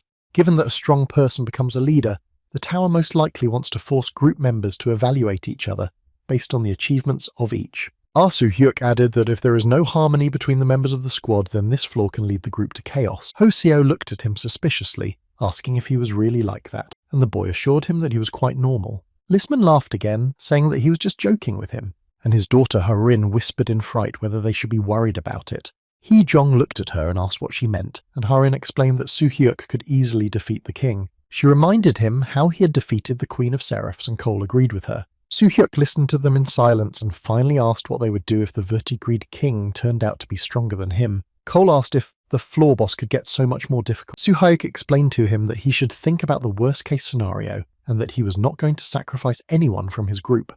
And he asked the squad which way they wanted to go to find the vertigers. Suddenly he listened and added that no one would probably have to do anything and ordered them to get ready for battle because the vertigers had found them. The vertigraphs were huge and were as tall as a man. Soo-hyuk shouted to everyone that they had to kill at least 5 in 6 hours. He told us to be careful because he would try to clear the way. Hoseo rushed to his aid and the boy activated his mace, and they both started fighting with 2 vertigrams standing with their backs to each other.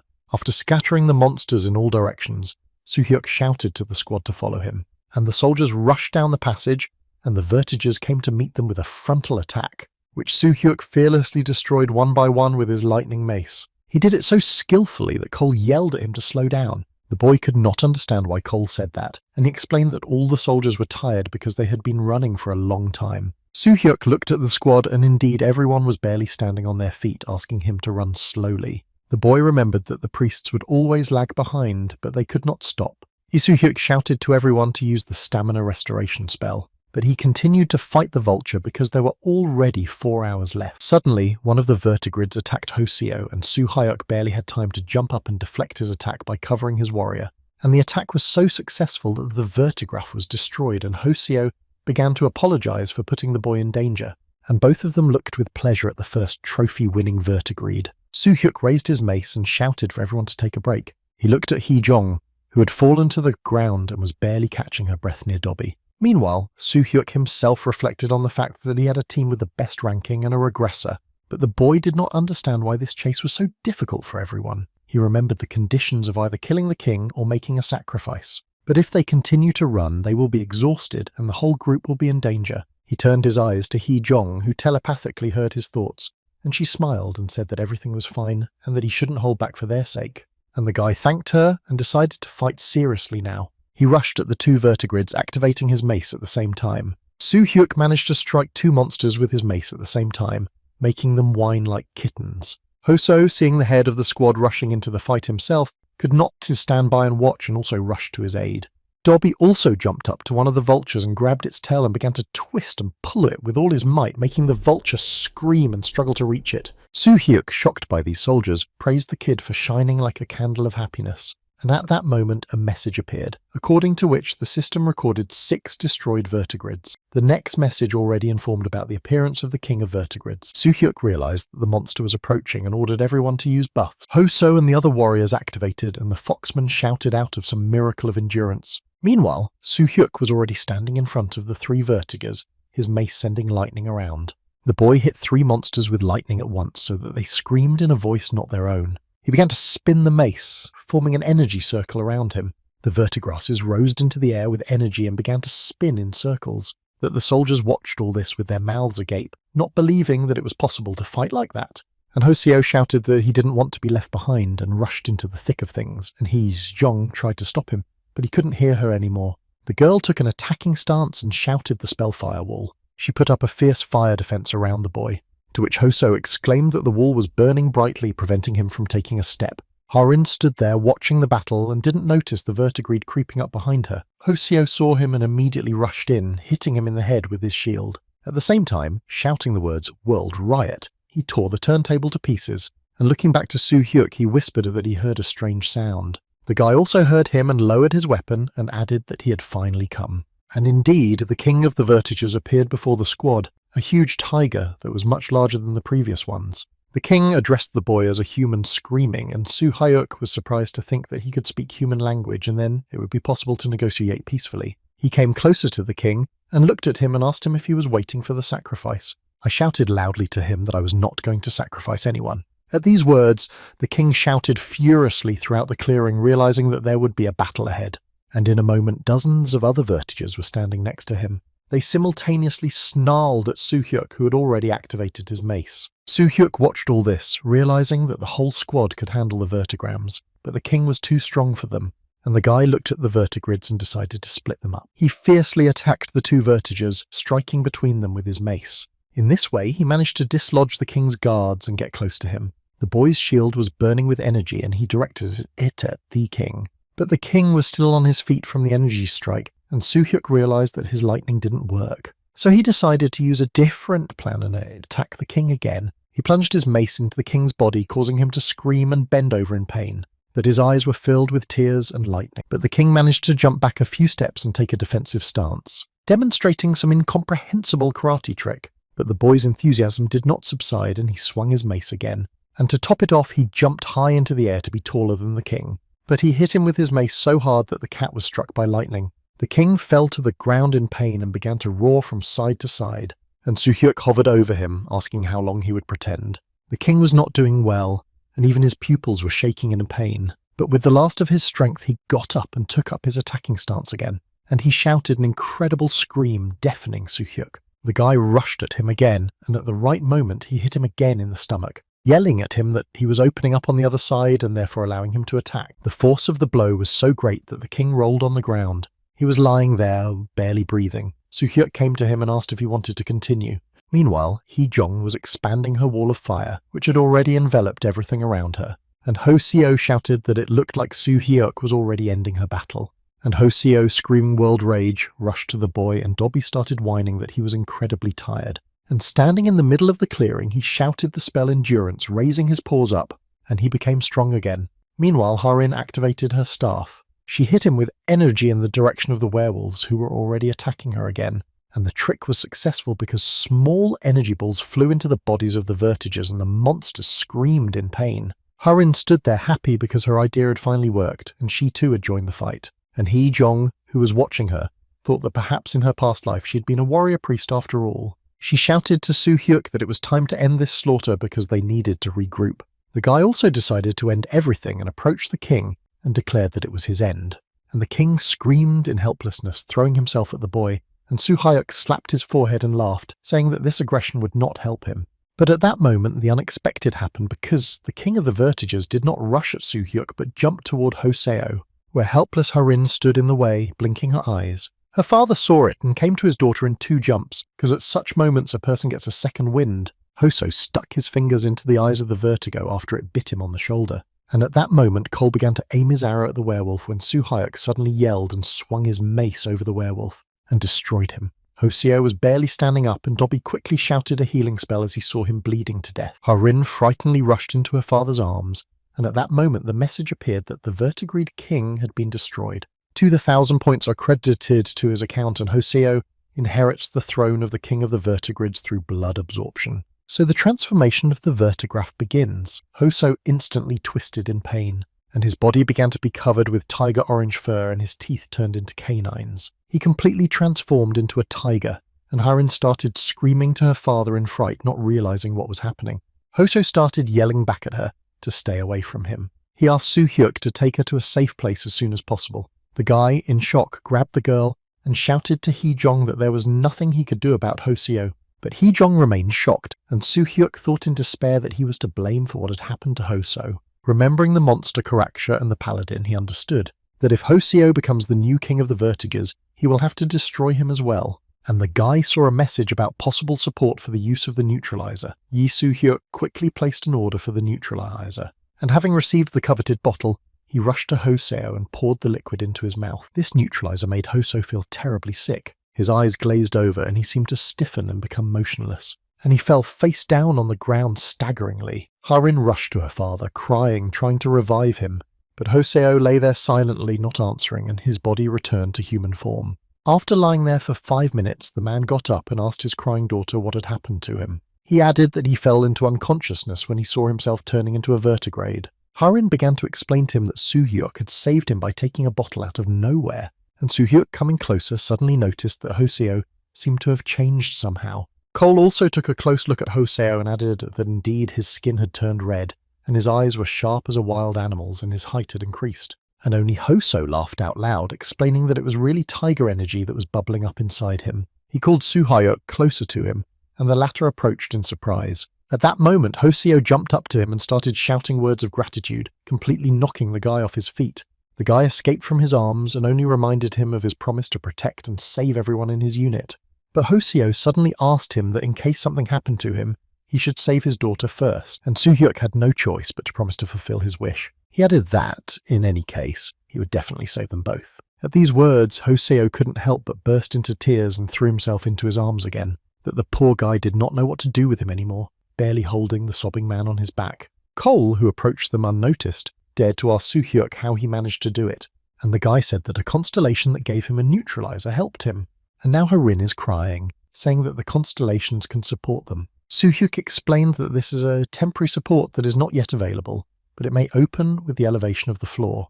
And Cole finally realized why no one had ever heard of this support, because no one but Soo-hyuk had ever received it. The guy also added that because of all this, an additional percentage of the support constellation was accrued. Cole replied that it was a fine that the constellation would receive. He explained that even in the community, he'd not seen a single positive comment about increasing the percentage of ownership. And so far, none of the constellations have used the support, which means that the constellation will receive a fine. This meant that the fine would be much higher than their profit. Soo-hyuk thought about his words because it was true that his constellation of support suffered more than he did. Cole, meanwhile, offered to thank the constellation for such a generous gift, and Hoseo and her daughter began to thank Soo-hyuk once again. And then we proceeded to thank the constellation for such timely support. Hee-jong, who had been silently watching them talk, irritably came over and reminded them to move on. But for some reason, Cole didn't want to leave, asking for a little more rest. Hee-chong explained to him that after the destruction of the Vertegrade King, the skill of foresight was awakened and therefore they might get something in the future. Cole was surprised, and Hoseo laughed and said that they were all fine. In addition, he now has the Tiger Blood skill and has greatly increased his stats. Soo-hyuk came closer to the girl and asked where they would go now, to which Hee-jong replied that she had seen a cave nearby and suggested starting there. Suddenly, Hoseo made an ominous face and whispered that he probably knew where the place was. And pointing to the thicket, he added that since he has Tiger Blood in him, he feels that the right place is there. Hee-jong agreed with him and ordered him to follow Hoseo into the thicket. After a while, the forest brightened and the group saw a unicorn rabbit in front of them. Everyone exhaled a sigh of relief and became noticeably more cheerful at the discovery. Indeed, after 20 meters, we saw the entrance to a cave that looked like a tiger's cave. The squad stopped and Hoso shouted that he smelled a bad odor coming from there, although the others did not hear anything. Soo-hyuk also didn't feel anything and offered to go to her place and check it out. Invisible fear gripped each of the team members when they approached the huge entrance where a message was already hanging that a secret room, Tiger and Bear, had been added to the forest area. Once inside, everyone was in for a surprise. People in a crowd of vertigers were standing in front of the squad. When they saw Hoseo and smelled his blood, they shouted that they had already sacrificed, but the Vertigra was still pursuing them, pointing to Harin and calling her a priestess. They added that the squad could not take her and run away. Hoseo looked at his frightened daughter and reassured her, but one of the strangers started shouting in fright that they should give the girl back immediately because no one could defeat the Vertigrids, arguing that the priestess is still exhausted and they are all threatened with destruction. But the boy's scream was cut short by a well-aimed blow from Hoso, who cut off his arm, leaving him bleeding. An archer girl appeared in front of Hoseo, who didn't have time to shoot him, and Hoseo hissed at her to take that previous guy for a sacrifice. At that moment, he found himself completely surrounded by strangers who quickly drew their weapons. But Hoso rushed at them and wounded 2 more. The archer girl blinked her eyes in fright, pointing her bow at him and shouting that he was a murderer. But it was too late because Hoseo stabbed her with his sword. The man was angry and shouted that they did it to him because they tried to sacrifice his daughter. And he asked Harin if she remembered the protective spell he had recently bought her. But the girl burst into tears, asking if he was seriously asking. He asked Hoseo to activate it and close her eyes, adding that he loved her very much. I told the Vertigrass to wait a little longer. Hoseo approached Harin, who was sobbing loudly, and hugged her, quietly apologizing for not being able to protect her to the end.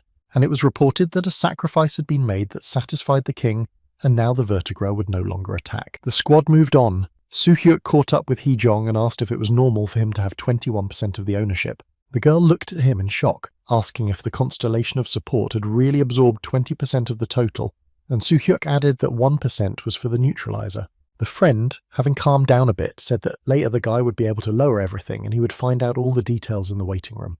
But Soo-hyuk had many questions and asked again if this cave was really a secret mission, and the girl said that it was indeed true. Soo-hyuk did not stop and asked again if the king had also been destroyed in Hee-jong's first life. Hee-jong painfully closed her eyes and said that half of her team had died in that life, and on the 6th floor they cast spells right and left and ran away from the queen under cover. The boy asked her again what would happen if she made a sacrifice, and she explained that in this case only one of the 6 people would survive and rise above because it was still a battle of 6 against 1. Soo-hyuk thought about her words and whispered that running away would not have solved anything. Hee-jong looked at him and added that this did not mean that Soo-hyuk had made the wrong decision, because it's a natural selection when you don't know how it will end. The boy thought about her words again, thinking that even if he could go back in time, he would do the same thing. But his thoughts were interrupted by Hee-jong asking why he hadn't had a shield before, because she thought that was why he was uncomfortable fighting. Soo-hyuk was surprised to hear that he didn't have a shield, and the girl replied that he did not, and he fought with more attack. The guy thought about his current tactics of fighting, because for the sake of safety, in his battle tactics he hid behind a shield, making mostly counter-attacks. Hee-jong looked at him and offered to fight without a shield. The guy said he would think about it and asked what kind of weapon he used most often in his past life. Hee-jong replied that she remembered him using an axe. His weapon did change from time to time, but the axe remained with him until the 94th floor. The guy asked her if she was sure about that, and Hee-jong said that it was true because every time he used it, he was upset about something. Soo-hyuk thanked her for the information, when he suddenly heard Hoso's voice and looked around to see the entire squad surrounded by a huge sword stuck in an equally large stone, and Hoso shouting that this thing would be just right for the boy. The sword was magnificent, and according to the characteristics, it was a 1.5-handed sword of the Tiger King and could reveal its true value only in the hands of the king. Yi Soo-hyuk shouted to Hoseo that this sword was most likely made for him. When the man heard this, he ran up to the sword and hugged it joyfully, muttering that he could not possibly take it for himself. And after sniffing it, he added that the smell was not coming from him. Hoseo tore himself away from the sword and irritatedly went to look for the cause of the smell and found the cherished place a few dozen meters away. When he opened one of the boulders that blocked the passage to another cave, the man saw human bones, an axe handle, and a pentagram-shaped ball. It was the gallbladder of the king of bears who took it out of his body when he turned into a man, and his power as a king was stored in that ball. And the axe was double-sided, and it was the axe that the king of bears wanted to use when he planned to become a man, and so it was shrouded in his anger. Hee-jong came to this place and dispelled the curse and announced to everyone that the constellation Soo-hyuk had foreseen these events and helped them, and therefore it would be fair to give these things to him. The entire squad looked at Soo-hyuk and smiled, and Cole exclaimed that he personally agreed. Soo-hyuk announced to everyone that it was better to spend the rest of the time hunting, and a message appeared that they had successfully passed the empty forest and received 44,000 points. The entire unit immediately moved to the waiting rooms to rest. Soo-hyuk was sitting there wondering if he had enough money now when a message came through, that it was time to sign up for the strategic guide. The entry for the 7th floor conquest strategy was successfully made, and Soo-hyuk entered the community, where the battles for support unfolded. Hee-jong offered him to upload a post about conquering the floor to raise his image, and the guy wondered if he really needed it. Suddenly, Dobby rushed to him and started shouting, pointing at something and calling the guy by name. Soo-hyuk looked back at him with square eyes and asked if he had heard the little tapestry happily repeating his name. The guy could not resist and began to wipe his tears, muttering that he could not believe what he heard. And he looked at Dobby, who seemed to have grown rounder and his clothes were stretched. Dobby began to scream that he was not fat and that he was tired of eating only bread and water and was hungry. Soo-hyuk looked at the online store and said that he would have to spend the points he had earned on other food. And exclaiming that it was nothing, he asked what Dobby wanted to eat. The little tapestry jumped up and down with happiness, demanding to be bought meat. And the guy ordered boneless steaks with a side dish and 2 portions. In a moment, the order appeared on the table, and they both sat down happily in front of their plates. They began to eat the incredible delicacy. Soo-hyuk closed his eyes with pleasure, and for a moment he even wanted to go home because of the taste. But quickly recovering, the guy slapped himself on the cheek because he could not give in and had to gather all his will into a fist. The message that there was no time to go to the 8th floor yet appeared before his eyes so he could rest. Soo-hyuk thought about it because he remembered. He said he had to prepare something before the new challenge, and telepathically asked Hee-jong what he should look for on the 8th floor and what to watch out for. The girl told him not to worry, that she would handle everything. Soo-hyuk was surprised to hear that they wouldn't be there together, and Hee-jong explained that the test would be more like an individual test. Soo-hyuk wondered what that meant because it sounded like a survival game.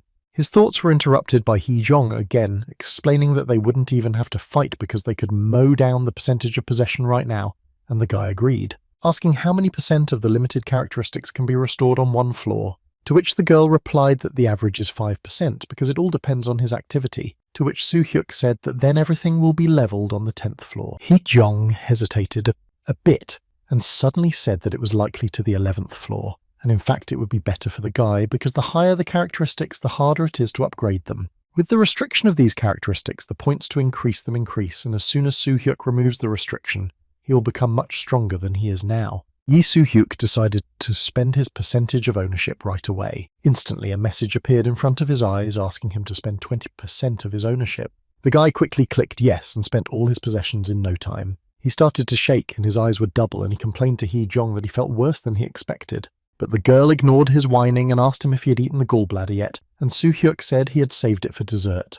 And just in case, he asked her if he would turn into a bear like Hoseo if he ate it, but Hee-jong reassured him, explaining that the pill was refined and that this would not happen. Soo-hyuk was relieved by these words and exhaled, and Hee-jong asked him to tell her about the effect when he finally eats the bile. Soo-hyuk walked closest to the bladder and read its characteristics just in case. It was the gallbladder of the Bear King, which contained the power of a king. Grimacing, the boy pulled it into his mouth, telling himself that everything would be fine, and swallowed it in one go, covered in sweat. Instantly his body was energized, and he saw a message that all his skills and characteristics had increased significantly, and he had received the 7th level of bear blood. Soo-hyuk was feeling great because he had recovered 5%, and he telepathically asked Hoseo if he had learned what the Tiger Blood skill was, and Hoseo replied that he felt an increase in strength. Soo-hyuk wandered around the room and came to the axe and decided to swing it and finally test. It was the labours of the King of Bears, a double-edged axe that the King of Bears wanted to use when he became a man. The weapon was wrapped in the king's anger. The boy waved it in the air and noticed that the axe became lighter, and something inexplicable shone. The weapon was much more comfortable than the mace. Soo-hyuk stopped in the middle of the room, determined that whatever awaited him on the 8th floor, he would defeat them all. And at that moment, he was moved to the 8th floor arena. Immediately, there were messages that the squad could choose either capture or save, and if someone chooses capture, the battle begins. The defeated side will be destroyed and the winner loses 2 high-level skills. If both sides choose to save, they automatically move to the 9th floor. Soo-hyuk stood with the axe in his hand and noticed that Dobby wasn't there. But the guy immediately gathered himself and concentrated because he had an unusual fight ahead of him. A rival appeared opposite him, a tall, beautiful blonde Braham with an axe, who also had an incredible aura about her. The guy reasoned that it was probably better to choose save, and thus everyone would be saved, and the blonde meanwhile cheerfully greeted him. She added that she really wanted to meet him and see the person who won first place. Meanwhile, Soo-hyuk was wondering how to hint to her that she should choose a grip when Braham herself mentioned it, and the guy looked at her in surprise and began to explain something about his characteristics. But the girl's mood instantly changed, and she nervously exclaimed once again that she was choosing delight. Soo-hyuk angrily demanded that he listen to him and not interrupt him, but Braham was not pleading and shouted that she would still choose the grip, and Soo-hyuk nervously realized that their dialogue had reached a dead end because the girl was stubborn. Soo-hyuk nervously wondered what it would be better to lose, his combat concentration, his stubbornness, or his 6th sense. He didn't want to lose anything at all. The guy realized that if he chose to save and his opponent grabbed, he would lose a random skill. It might even lose the essence of lightning, and that was definitely something to be avoided. He looked at Braham, not understanding why she was ready to fight, even knowing about such a huge difference in strength. I asked her why she was so insistent on using the capture. Did she want to see how he would react and secretly choose the save? The girl sharply replied that this was not the case, and Soo-hyuk indignantly exclaimed that he did not understand why, because she would die if she fought him. To which Braham replied that she knew how different the boy's energy was from others. Soo-hyuk asked her again, more calmly, why she was doing this knowing the consequences of her choice, and Braham exclaimed that she hates it when people try to take something away from her.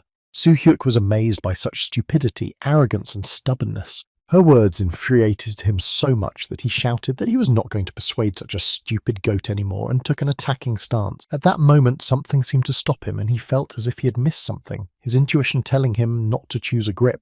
Yi Soo-hyuk once again analysed the events since he was on the 8th floor, but he remembered that the report said they were moved to the thief's room. Soo-hyuk couldn't understand why it was called that because it made more sense to call it the grab and keep room. He looked again at Braham's wallpaper, which looked rather atypical and unnatural like a robot's, and even her language was quite strange and the words sounded simple for some reason. At that moment, Soo-hyuk realised that there was a thief in the room. He looked around, trying to detect him somehow, but he didn't feel anyone else's presence. It seemed that the space around him was fake, and maybe that was why he couldn't feel it. Soo-hyuk decided to test his guesses in the easiest way possible and activated the lightning essence. An energetic glow instantly appeared in the guy's hand and he struck it in front of him with a shout. There was a fierce explosion between Soo-hyuk and Braham that sent lightning around, and from this energy explosion a small toothy gremlin flew out screaming. Soo-hyuk quickly grabbed it with his hand and squeezed it tightly, causing the gremlin to yelp in pain. The guy squeezed it until he finally crushed it, and another explosion went off around him. The message that Soo-hyuk successfully recognized the secret mission of the gremlin skill thief and the 8th floor test disappeared. Soo-hyuk was cheerfully waving the gremlin in his hand, showing it to Braham, while the system was giving him a reward. Braham stood in shock and cursed that she hadn't noticed the thief right away, to which Soo-hyuk replied that she would have understood everything herself after a while and loudly said goodbye. Braham's image began to fade, but the guy heard her words of gratitude because he helped her earn more prize points. Meanwhile, all the big screens in the city were showing sensational news about Soo-hyuk. The newscaster said that the rating of the test tower had been updated. Lee-kwon Soo-hyuk from the Republic of Korea once again took first place in the competition, while Hee Jong-ho So and Ha-rin took 2nd and 3rd places. They also showed photos of all the members of the group commenting that the Earth retained its primacy among the 4 planets even on the 8th floor. and scientists all over the world are interested in the test tower and other intelligent forms of the universe, but so far there are no real results. But because of the mention of the green zone that has covered the entire planet, the theory of an alien civilization invasion is gaining momentum. As expected, religious sects emphasize divine punishment, so the situation has not yet been clarified, and Soo-hyuk has retained his leading position. Meanwhile, in the waiting room, Soo-hyuk sat and ate. The message appeared in front of his eyes again. The boy chewed and quickly read that his characteristics limited to the percentage of possession had recovered by 5% and the skill of imitation had appeared. Most likely he got this skill when he caught a thief. Yi Soo-hyuk recalled Braham's words that she hated it when people tried to take something away from her. The guy breathed a sigh of relief because he had retained his lightning essence skill. Suddenly, Cole got on the telepathic line and asked if everyone was safe and sound and if anyone was wounded. Hoseo also joined the conversation, cheerfully saying that he now had the tiger's blood and the king's sword and was therefore perfectly fine. And laughing, he added that he'd gained the skill of Iron Shield technique and became even stronger, to which Cole replied with disappointment in his voice that he had lost one skill, because he and his opponent chose to save and just moved on. Hoseo said that it was very strange because his opponent had been saying for 20 minutes that he would choose a takedown but chose a save. Harin also joined the conversation and said that her opponent kept saying that he would choose to save and she had to take his side. Hoseo praised his daughter for holding up so well and reminded her that together with Soo-hyuk they would protect her. The girl snorted and replied that she would become stronger on her own, because then she would not pass the personal flaw.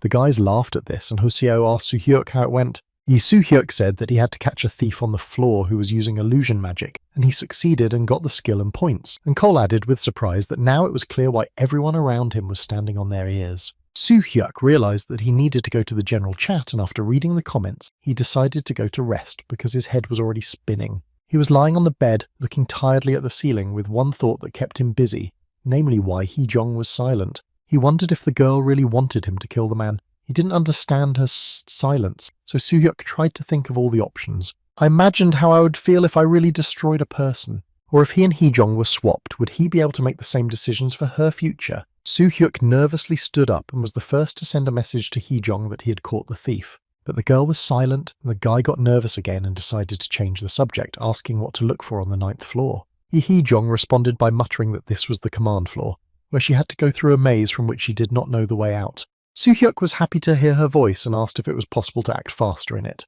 Hee-jong mused, adding that the whole team must find that exit, and there is still a secret room on the floor. And the guy said that he would also take a mace because he was not sure that the axe would work for him. Hee-jong was in a bad mood and sharply replied that time was running out so the guy should rest. Soo-hyuk politely said goodbye to her. There was only an hour left before the test, so he decided to get some sleep.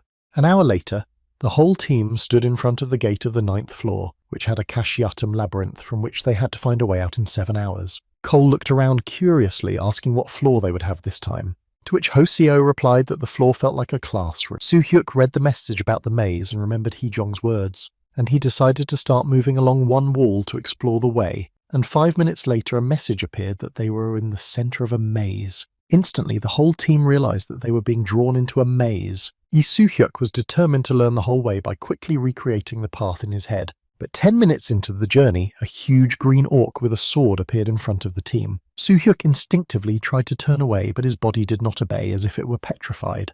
The situation was the same for the other team members, who stood there stunned as the orc approached them. The orc was heading straight for Soo-hyuk, and the boy was about to attack when the orc suddenly passed through him as if he had vanished. The guy tried to recall the memorized route, but his memory seemed to be erased. Suddenly, all the team members covered their noses from a pungent odor that made it impossible to breathe.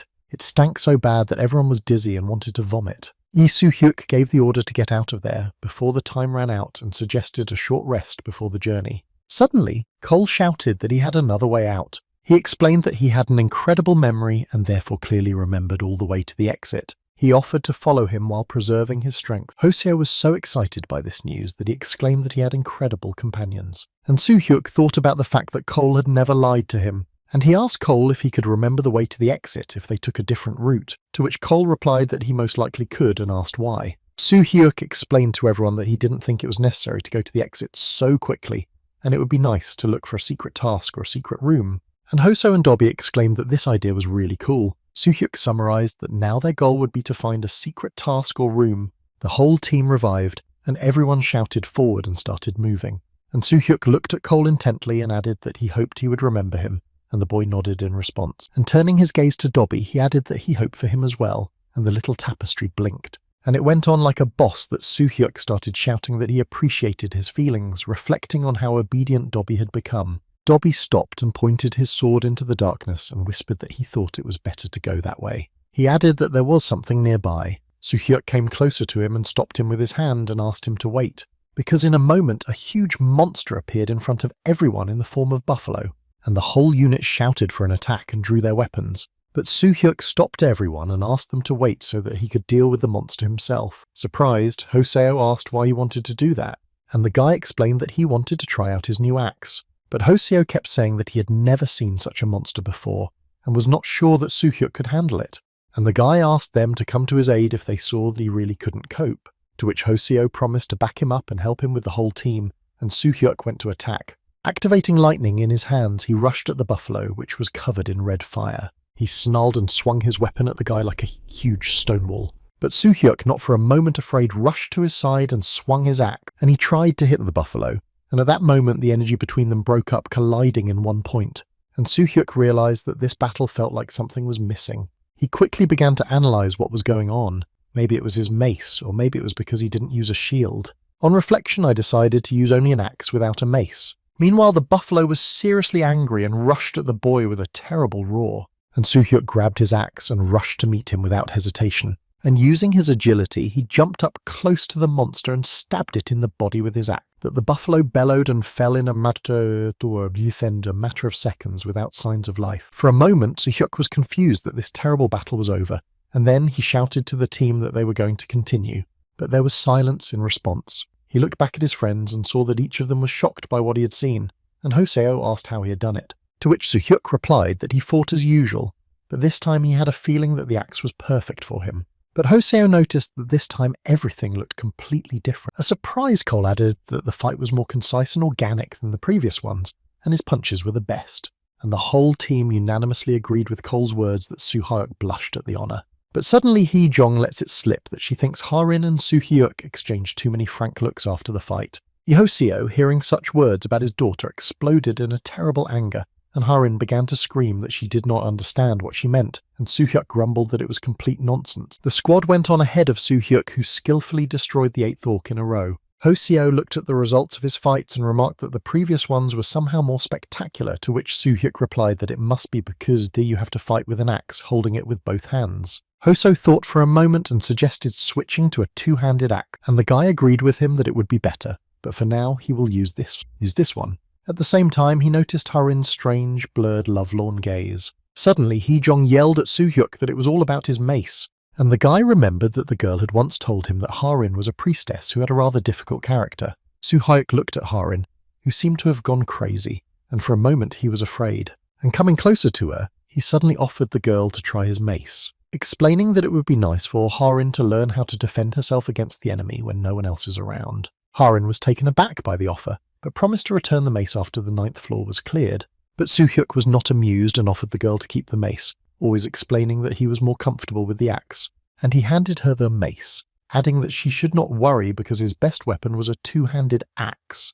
Harin picked up the thing in disbelief and began to thank Soo-hyuk in a trembling voice for such a priceless gift. Hoseo looked at his daughter and the mace in her hands in surprise, and asked if she really needed such a weapon. Harin held it in her hands with satisfaction and reassured her father that she would succeed because it was Soo-hyuk's own mace. Hee-jong stood by in silence throughout the conversation and again exclaimed that something was really going on between Harin and Soo-hyuk. But her words were interrupted by the message that they had to find a way out of the Kashiata maze in less than 7 hours, and the squad tensed up. There were several dozen goblins standing in front of them. Soo-hyuk looked at them in awe and decided to test Harin's skills on them. And looking at Harin, he said that he would lure a goblin to her, and that Cole-hee and Jong would come to her aid if she failed. Harin, hearing this order, lit up and exclaimed that it was time to test the mace, and Hoseo shouted out a warning to her to be careful and rushed to Soo-hyuk. He was already approaching one of the goblins, luring him out of the crowd, and this idea succeeded because the goblin rushed at them both at the same time, swinging his sword, and the boys parted at the same moment and the goblin was already flying at Harin. She deftly swung her mace and hit the monster right in the head, and then she struck again, and the goblin flew rapidly down the tunnel with a screech. Soo-hyuk looked at the girl. "Oh, thinking that he had made a mistake with her strength and should have given her the same weapon as him, and Harin happily squealed that everything had worked out. Suddenly Harin laughed and asked the boy if she could try another technique, but she didn't have time to answer him because the crowd of monsters was already threatening all three of them, and the girl shouted in their direction to attract their attention and struck with her mace right into the crowd of goblins. She scattered them around, and the remaining goblins received arrows from Cole and Hee-jong, who came to the rescue in time, along with Dobisho jumping and exclaiming that it was all incredible. Hoseo watched his daughter win her first battle, and Su-hyuk suddenly whispered that he had seen this thing before, and he pointed to a chest standing nearby, explaining that it was with the goblin squad. When the guys got closer, the chest looked rather strange and suspicious, covered in a blue glow. Hoseo also looked at it suspiciously and suggested that perhaps some creature was disguised as a treasure chest. But Su-hyuk, without answering, swung his axe and hit the chest. I cut it into two halves with a bang, and suddenly something fell out of it, like a small wooden box, from which legs instantly grew and it ran away.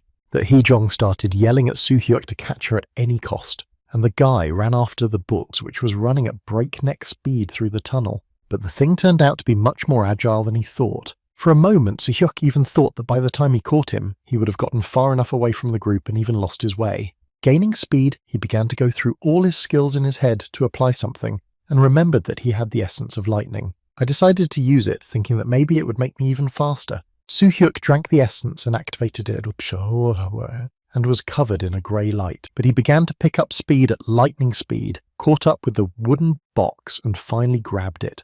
But there were also consequences, for Su-hyuk fell to his knees from such an energetic breakthrough and could barely catch his breath. The boy's eyes went dark and he could only hear Hee-jong's screams as she ran to him asking if he was okay. He could barely answer that he was incredibly tired. Hee-jong explained to him that it was because he had used up his magic and that he would feel better in a minute, and asked if he had caught the mimic. Su-hyuk raised the hand Mimic was fidgeting with and asked what to do next. Hee-jong explained that they needed to discuss something in private, so she asked the entire troop to search the goblins' bodies.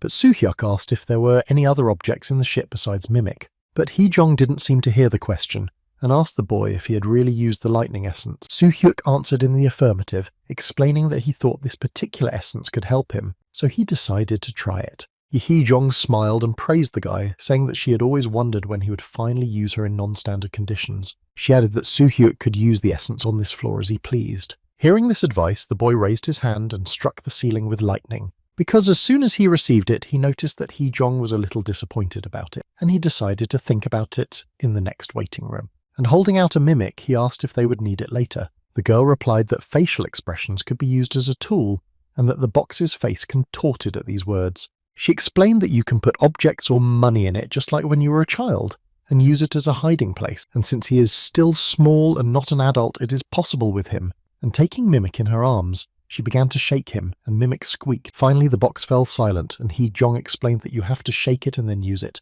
The guy listened and watched carefully and rehearsed whether he understood her correctly. Hee-jong added that eventually only Su-hyuk will be able to open it, and Mimic will become a real inventory. She told him to collect all his trophies because they would be useful on the 10th floor. He explained that every 10 floors in the tower there will be a restroom and some items will even be sold there. And a surprised Su-hyuk asked her if he could sell the items and get achievement points for them. Hee-jeong confirmed that this can be done and said that it is possible to receive trophies instead of points for inspection or repair of equipment.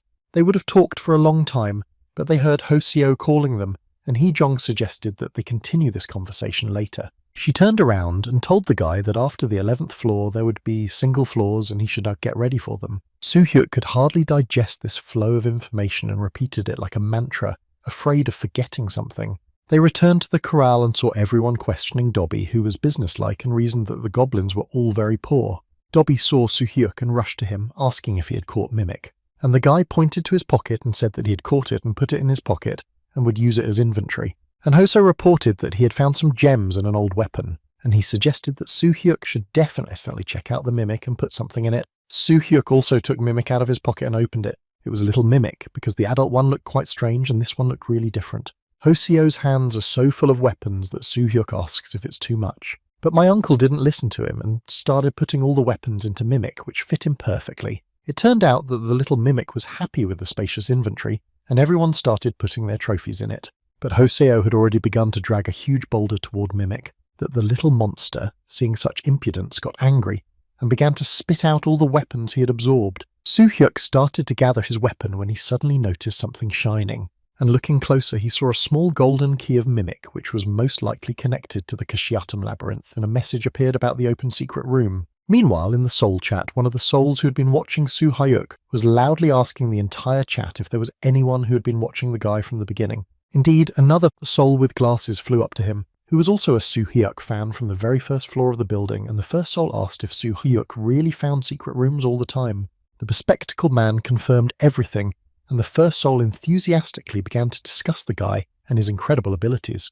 He asked whether Soo-hyuk really made decisions on the lower floors, without Hee-jong's regression, and the bespectacled man said that on the 6th floor, the guy found everything thanks to Hee-jong's skills, but also thanks to his good deeds, and began to tell how they saved Dobby. Meanwhile, this message announced that there were only 6 hours left to leave the Kashiatum maze, and little Dobby grumbled that he didn't know anything, and Soo-hyuk begged him to listen to his feelings and choose a path. Dobby was screaming that something was wrong, and Soo-hyuk was scolding himself for relying too much on the little goblin, and now he didn't know what to do.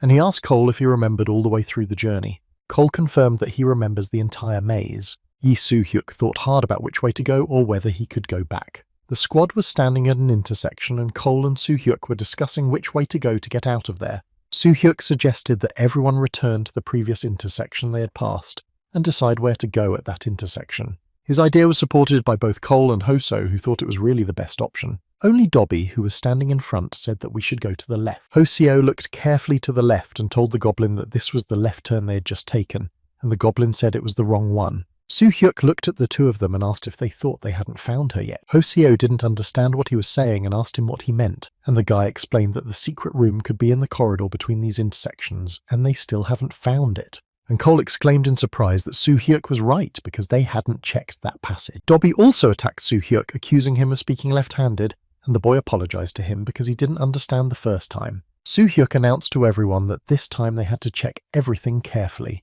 and the whole squad slowly walked through the tunnel, inspecting all the walls and the floor. Suddenly, Cole stopped and whispered whether anything seemed strange to anyone, and pointing to the tiles on the floor he added that they looked small. Hoseo looked at them and said that they looked normal to him, and Harin said that all the tiles were the same, and only Hee-jong said that there was a thin space between the tiles. Soo-hyuk came closer and put his foot on the tile and summarized that nothing was happening. Cole was also surprised to hear that nothing had happened, but he offered to raise at least one tile a little bit and stuck an arrow into the gap and started lifting it. Hoseo jumped up to Dobby and happily praised the boy for his intuition. That Dobby puffed out his cheeks and held his head high, while Hoseo continued to praise him and clap his hands. Meanwhile, Cole carefully examined the mysterious lever under the tile and asked Soo-hyuk what he could do to pull it, and the guy agreed and asked me to pull it quickly because he had to move on. Cole lowered the lever, and the entire squad began to scatter in all directions. Because the floor, 10 squares in size, began to descend, revealing steps as if to a basement,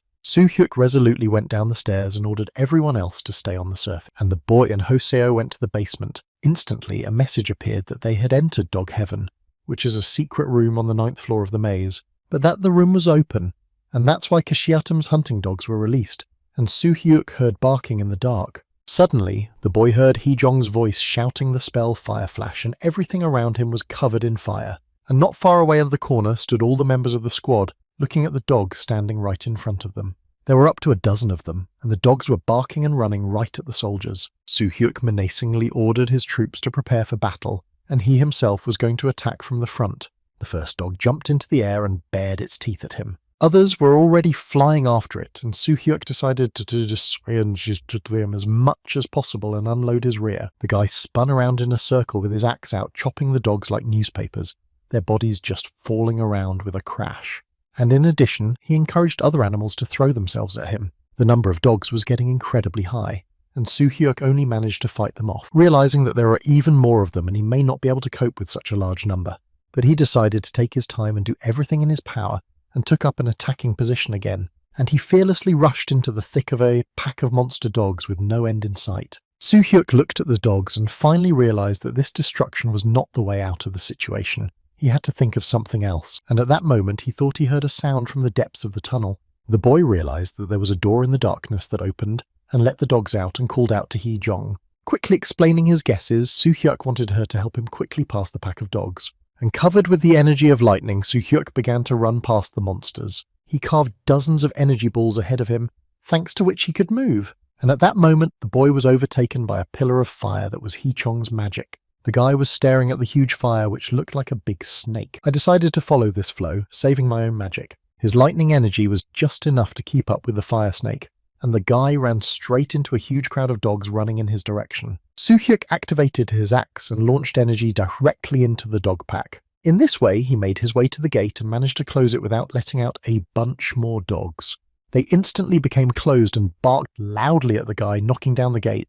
The guy put in some more rods to fix the gate just in case and finally exhaled because everything worked out. And he quickly ran to his squad, meeting Hoseo first, who exclaimed that he had done a good job, and Soo-hyuk explained that it was all thanks to Hee-jong. And the whole squad said that Hee-jong's technique really helped. Our Soo-hyuk added that he was very happy that no one was injured. Cole added that Hoseo did a good job as well, reminding us that the man was the first to leave with Soo-hyuk. But Hoseo just laughed and pointed to Hee-jong and reminded everyone that she was the star today. Suddenly an incredible thing happened. The destroyed dogs began to resurrect, and Hee-jong shouted to everyone that there must be a dark mage somewhere nearby, and that everyone should prepare for the battle. Soo-hyuk nervously asked how much time was left. He felt it was about 5 hours. Hee-jong told him that she would try to do something, but that it would take away her ability to use magic for a while, and she cast the Flame Tsunami spell, and a fierce flame broke out around the girl and filled part of the tunnel. But the result was achieved. All the dogs burned at once. That Soo-hyuk looked at it all as if mesmerized, not believing his own eyes, because it was really incredible real magic. Meanwhile, Hee-jong was barely able to stand, and the girl who was supporting Harin was exhausted, and she explained that she had used up almost all her magic and that's why she wasn't feeling well. But she did it realizing that there was little time left to get out of the maze. Hoseo came closer to her and reminded her that Hee-jong was still second in the rankings. Meanwhile, dozens of bodies of monster dogs lay around them. The group decided to look for a secret room and began to examine the walls, and in one of the cracks, Soo-hyuk noticed a keyhole and took out a key. He successfully opened a secret door where a man in a robe with a two-headed dog was standing in the room. The guy was stunned to see the huge dog, realizing that Hee-chong's magic was already over. But there was nowhere to go, so he shouted to the squad to get ready for battle, ordering Harin and Cole to protect the weakened Hee-jong, and he began to swing his axe, decisively attacking the wizard. And he did it in 1 second, and with one swipe he cut the wizard in half, and now only the dog remained. And now he was standing in front of the two-headed monster. Soo-hyuk began to swing his axe again in front of the dog's muzzle, and in a moment the cut body also fell next to the wizard. Hoseo stood there numb from the action and, after coming to his senses, asked if Soo-hyuk was okay. But the guy stood there, elated with victory, saying that everything was fine. And in front of him stood the magic boots, Kashiatum's heavenly boots, which could make one a virtuoso in everything that one does with one's feet. Hee-jong looked at Cole and quietly said that they should let Soo-hyuk take those boots and it was time to get out of there. The squad surrounded the boy and enthusiastically discussed his fight and how skillfully Soo-hyuk defeated both the monster and the wizard. And Cole asked this guy to be a little more confident and addressed the same to Hee-jong. But the guy was embarrassed and muttered that maybe he really needed to be more confident, thinking that he had almost been discovered. But Hoseo didn't notice anything, saying that they were just attentive children. The team received a message that the 9th floor and the secret room had been completed and the scores were being calculated. The space around them lit up and everyone read that the system had scored more than 5,000 points and the team was moving to the waiting room. In Jimmy Handlake's book Constellation of the Tower of Trial, a look back at the god of the earth, it was said that before the conquerors of the tower entered it, they would remember the message about the green belt, because there are many conquerors who dream of invading extraterrestrial civilizations, and this phenomenon can be described as a joke from God. The classes of Sagittarius were divided into 2 types. The first, how many planets are in possession, and the second, how strong God is. Therefore, it could be assumed that the constellations existing in the universe are the gods of the planets, and no one knows for sure how the conquerors were actually deceived by the constellations in the early floors. Meanwhile, Soo-hyuk's eyes were filled with messages about sponsorship contracts one after another, but there was one thing that raised doubts, namely, where the conquerors got their divine power. And why doesn't this power appear in the priest's status window? Unlike other species encountered in the tower, it was unclear why mana was consumed when casting healing spells. That is why the author of the book believed that the Tower of Trials is the process of selecting the god of the planet. But there was one thing that caused concern. It was the phrase test tower affiliation that was written in the Conqueror status window. Soo-hyuk was also thinking about all this. He thought that the recovery of his abilities, which had been limited before, had now increased.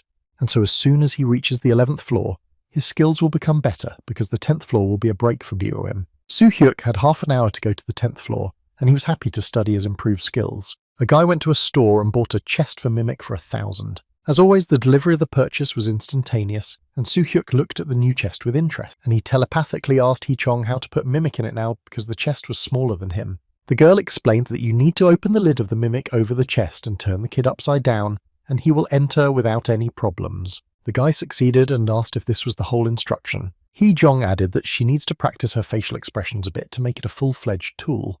The guy was really excited when she told him about the training. Hee-jong explained that every time you shake Mimic, he will become much more obedient. Dobby saw an interesting thing in the boy's hands and said that he was a good trainer and demanded the box for himself. But Soo-hyuk didn't trust him to do that, so Dobby pouted with resentment.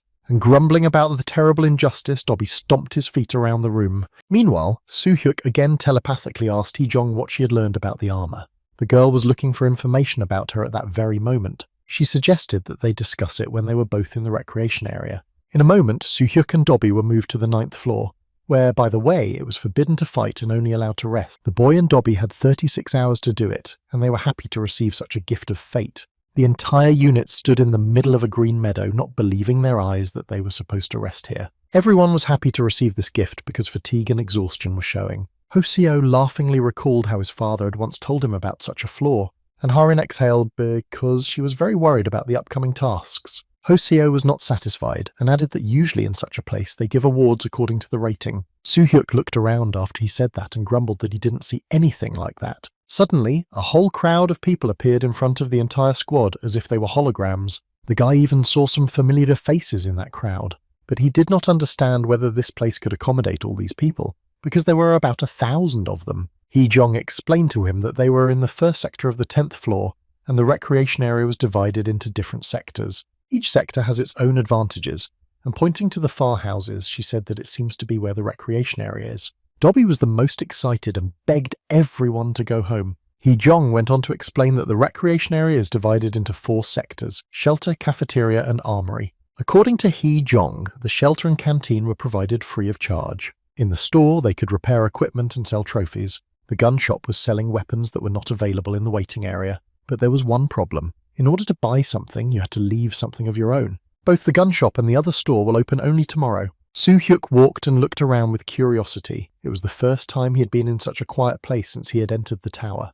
I looked at everyone in the squad and saw that everyone was really happy to have survived this long. Suddenly, an unknown blonde guy exclaimed that it was unbelievable that Soo-hyuk himself was standing in front of him. Other vacationers heard him, and the buzz started that he was the same Soo-hyuk who was first in the ranking. They rushed to the boy to get his autograph, and Soo-hyuk recoiled in surprise. Hee-jong stood behind him and whispered to him to turn his head and just watch. Soo-hyuk looked at her in surprise because it seemed as if she was worried about her fans, which really could have brought a lot of problems to the entire squad because of his popularity. Soo-hyuk decided to enter the character and activated his mind control. He realized that first impressions are very important and that making a strong first impression would be a good idea. In the evening, the whole group settled into one of the houses and gathered around the table for dinner. Soo-hyuk told us that he used to live near Danchon Station, and Hoseo laughed in surprise that the guy was from their neighborhood and the world is really small.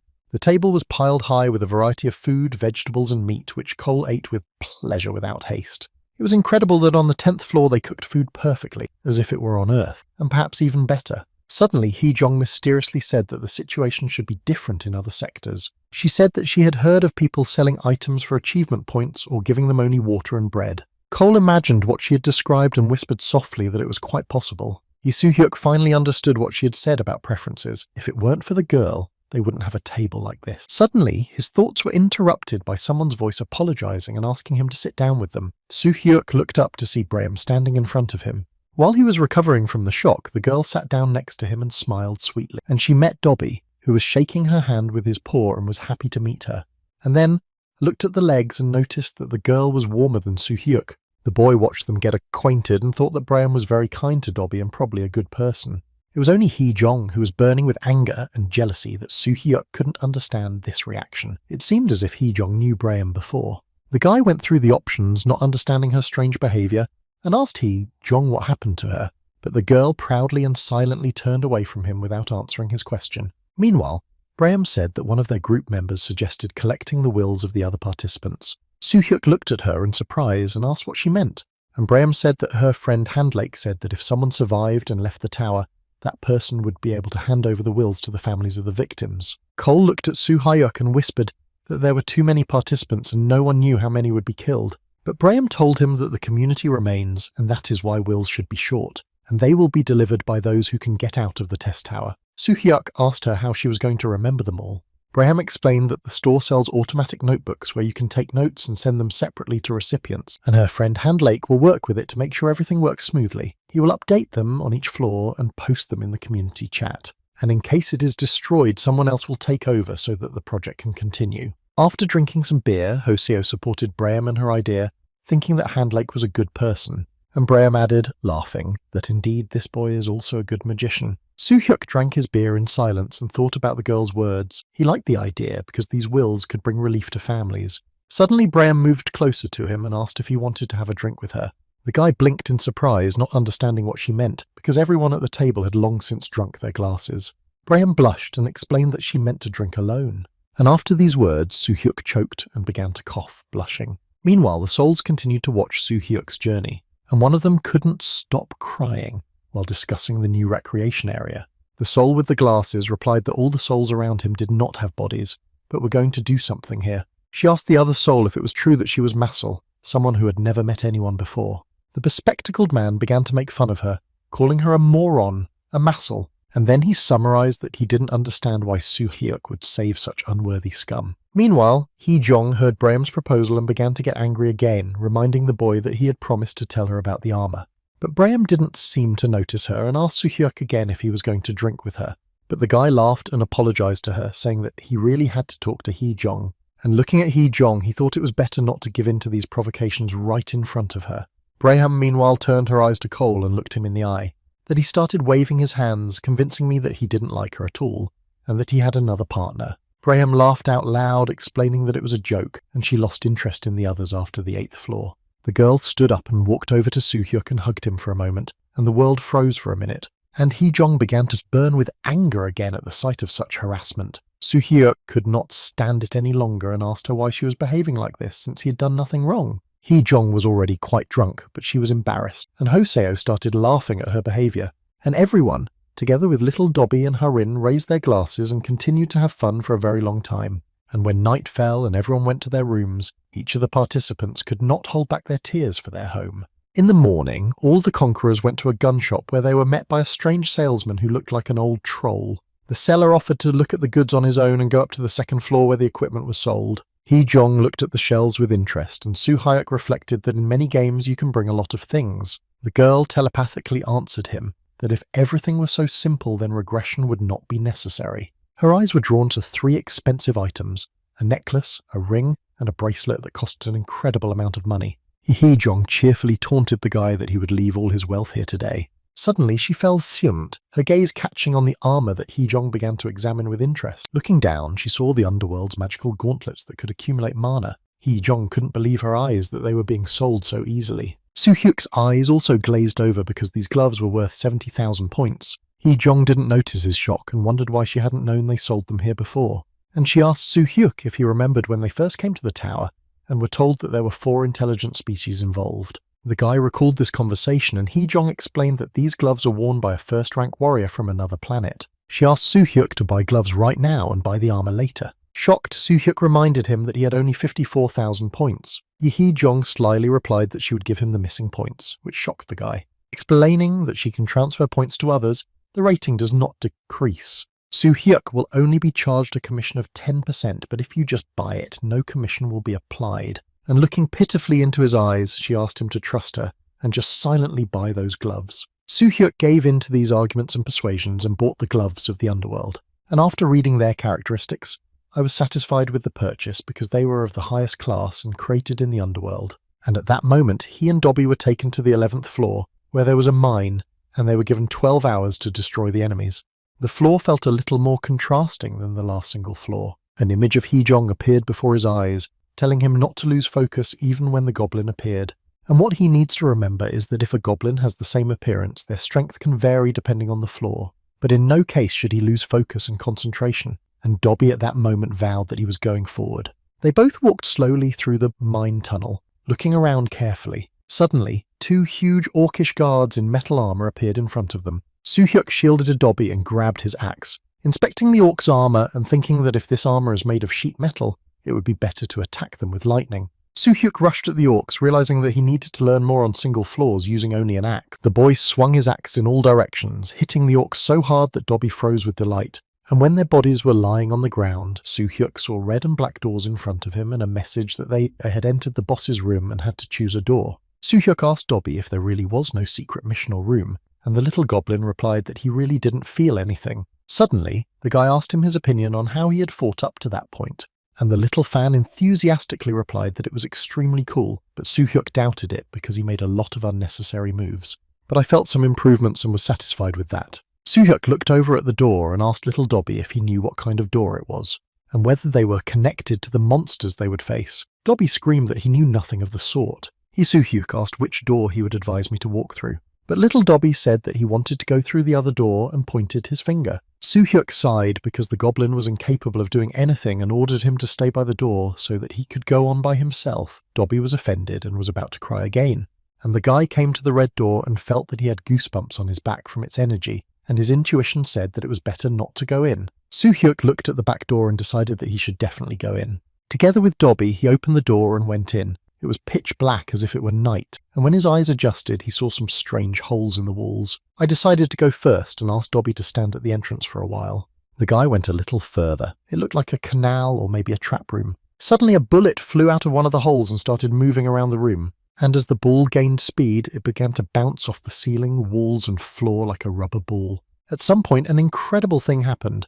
An ordinary-looking ball was covered with sharp blades and turned into a deadly weapon. The ball danced along the same trajectories and rolled on the floor. Finally it froze and began to grow in size. A minute later, a huge raw rat with an iron spiked back from the previous ball stood in front of Soo-hyuk. It was Tutuli's guardian, and he could twist his body into a ball and roll on the ground. He was good at hiding and releasing the spikes on his back and was good at the art of 2 swords. Soo-hyuk looked at his opponent and evaluated him. Tutuli was the first one in his practice, and he was curious to use his axe on it. At this point more balls appeared, and Soo-hyuk decided to become stronger because the enemy did not attack him head-on. Most likely, Tutuli will defend himself while showing his weakness. Meanwhile, Tutuli was going to attack from 2 sides, and Soo-hyuk quickly pulled out a dagger from his sheath. It had 2 swords in its paws and began to swing each of them. But when he fired energy yellow bullets at Soo-hyuk, the boy barely dodged the hits. Tutuli was gaining momentum and swinging his swords incessantly, trying to wound Soo-hyuk, but the boy skillfully avoided the blows and began to attack the rat, also getting quite angry.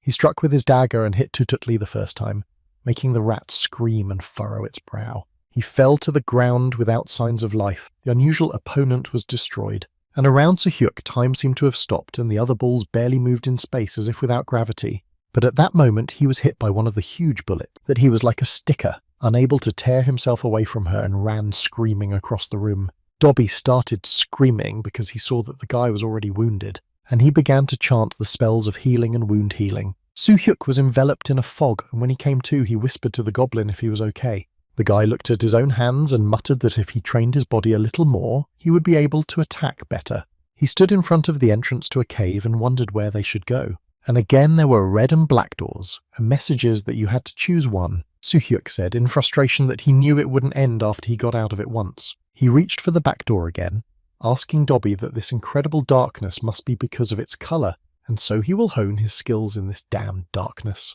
He asked Dobby to step back a little, and the tapestry moved back, and Soo-hyuk closed his eyes and concentrated only on his auditory perception to become even stronger. He heard sounds coming from 5 directions for about 7 hours. The guy moved around the room as if he was flying in space with his eyes closed. But he concentrated with all his might without his eyes, and focused and began to swing his axe. Keeping his senses in check and managing to see nothing, Soo-hyuk skillfully deflected bullets left and right. And then he easily deflected the bullet that was flying towards him right in the centre. Several Tootles were already coming at the boy, waving their daggers, and Soo-hyuk stopped and thought that he was doing it too easily. And I decided not to lose my focus and vigilance and not to be so overconfident. I shouted at the top of my lungs that I was ready to fight for real. The guy closed his eyes and started swinging his axe, hitting Tootle every time. He felt that he was defeating each of them using only his own senses. Suddenly, he telepathically read a message that he had to choose one of the 2 doors and go forward, and heard someone's voice asking who dared to come here. It was the boss of the room in the form of a bald man with no clothes but a gun, who shouted that only thieves could get here. and he rushed at the guy, aggressively attacking him so that Soo-hyuk barely managed to repel the attack. The boss was extremely fast and the guy decided to try to block him. But at that moment the unexpected happened. The boss plunged his dagger right into the guy's stomach, that he flew to the side in pain and helplessness, and now Dobby stood in front of the boss with a sword. The little goblin shouted to the boy that he could not cure him of his wound because he could not see anything, and the boss rushed to the goblin, calling him a traitor and threatening to destroy him. Suddenly, Soo-hyuk appeared in front of the boss, demanding to come to him. His injury was superficial, so he was able to move around. The boss rushed to him, mocking him and calling him a snotty little boy, and started waving his weapon in all directions. And then it hit Soo-hyuk. The boss used a shorter sword than Tutuli's guards. The boss noticed this and started yelling at him for thinking too much, but Soo-hyuk started attacking him with his sword. And finally he stopped after the attack, not realizing whether he had missed because he didn't hear any screams. Soo-hyuk realized that the lightning didn't work on the boss, which meant that he had some resistance. Indeed, the boss flew up to the guy and hissed that he would finally destroy him. The guy decided to cheat and activated a flash of lightning that could stop the enemy's time during the battle, and to determine the exact location of the enemy and its position. And he succeeded. Soo-hyuk understood how the boss stood and how he held his weapon, and both rushed into the attack with only the grinding of the metal of their daggers. The boss shouted that he could really see the boy's true talent, and Soo-hyuk snapped back that the boss was being overconfident. Meanwhile, the boss used stealth movement, which could have been a risk of getting into melee combat again. Soo-hyuk also spent half of his magic. The boss stood there laughing in the guy's face, exclaiming that he could hear his thoughts changing. He asked how long this guy was going to stay in this state. The angry Soo-hyuk replied that the sound of thoughts came from his head, but his boss tried to humiliate him even more by calling him a thief, and the two of them rushed into a fight again and lightning struck. And a miracle happened here. Soo-hyuk finally struck him so hard that the boss bled to death. Dobby was screaming frantically, asking Soo-hyuk if he was okay because it looked like the boy was dead, and he rushed to his aid. But the guy, holding his head, began to reassure him that he was more or less okay. And tiredly looking up, Soo-hyuk saw that the room had become even brighter, to which Dobby explained that after the death of his boss, everything had happened. The guy received a message that the boss's room was conquered and the test was passed, and he had to enter the door to the 12th floor. Soo-hyuk decided to examine the boss's body, hoping to find something interesting, and he found a torn cloak of rock moss and a fake of Long-Eared's weakness. Soo-hyuk looked at the cloak and wondered if it had really been torn by the impact on his body, and after putting this cloak on he screamed wildly as if someone was beating him, but in a minute he came to his senses because it was his body's reaction to the cloak, and the boy went to the door to go to the 12th floor. When he opened the door, he saw a floor called the Pearl in the sand, where they had to destroy all the enemies in 2 hours. Soo-hyuk began to look for the guards in the sand, and he asked Dobby to stay close to him for fear that the guards might jump out of the sand. Suddenly, the ground began to vibrate under their feet, and the sand rose into the air and the wind began to blow fiercely. And among the sand dust they saw a huge black dragon, Hercules. Soo-hyuk stood shocked by the sight because he had never expected to see a live dragon, and Dobby screamed in fear throughout the room. Meanwhile, Hercules took to the air and began to fire so hard that Dobby and Soo-hyuk barely had time to get away from the flames. The boy could not believe his eyes and thought that he would have to defeat Hercules in just 2 hours, and began to cough from the poison that the lizard spread with the fire.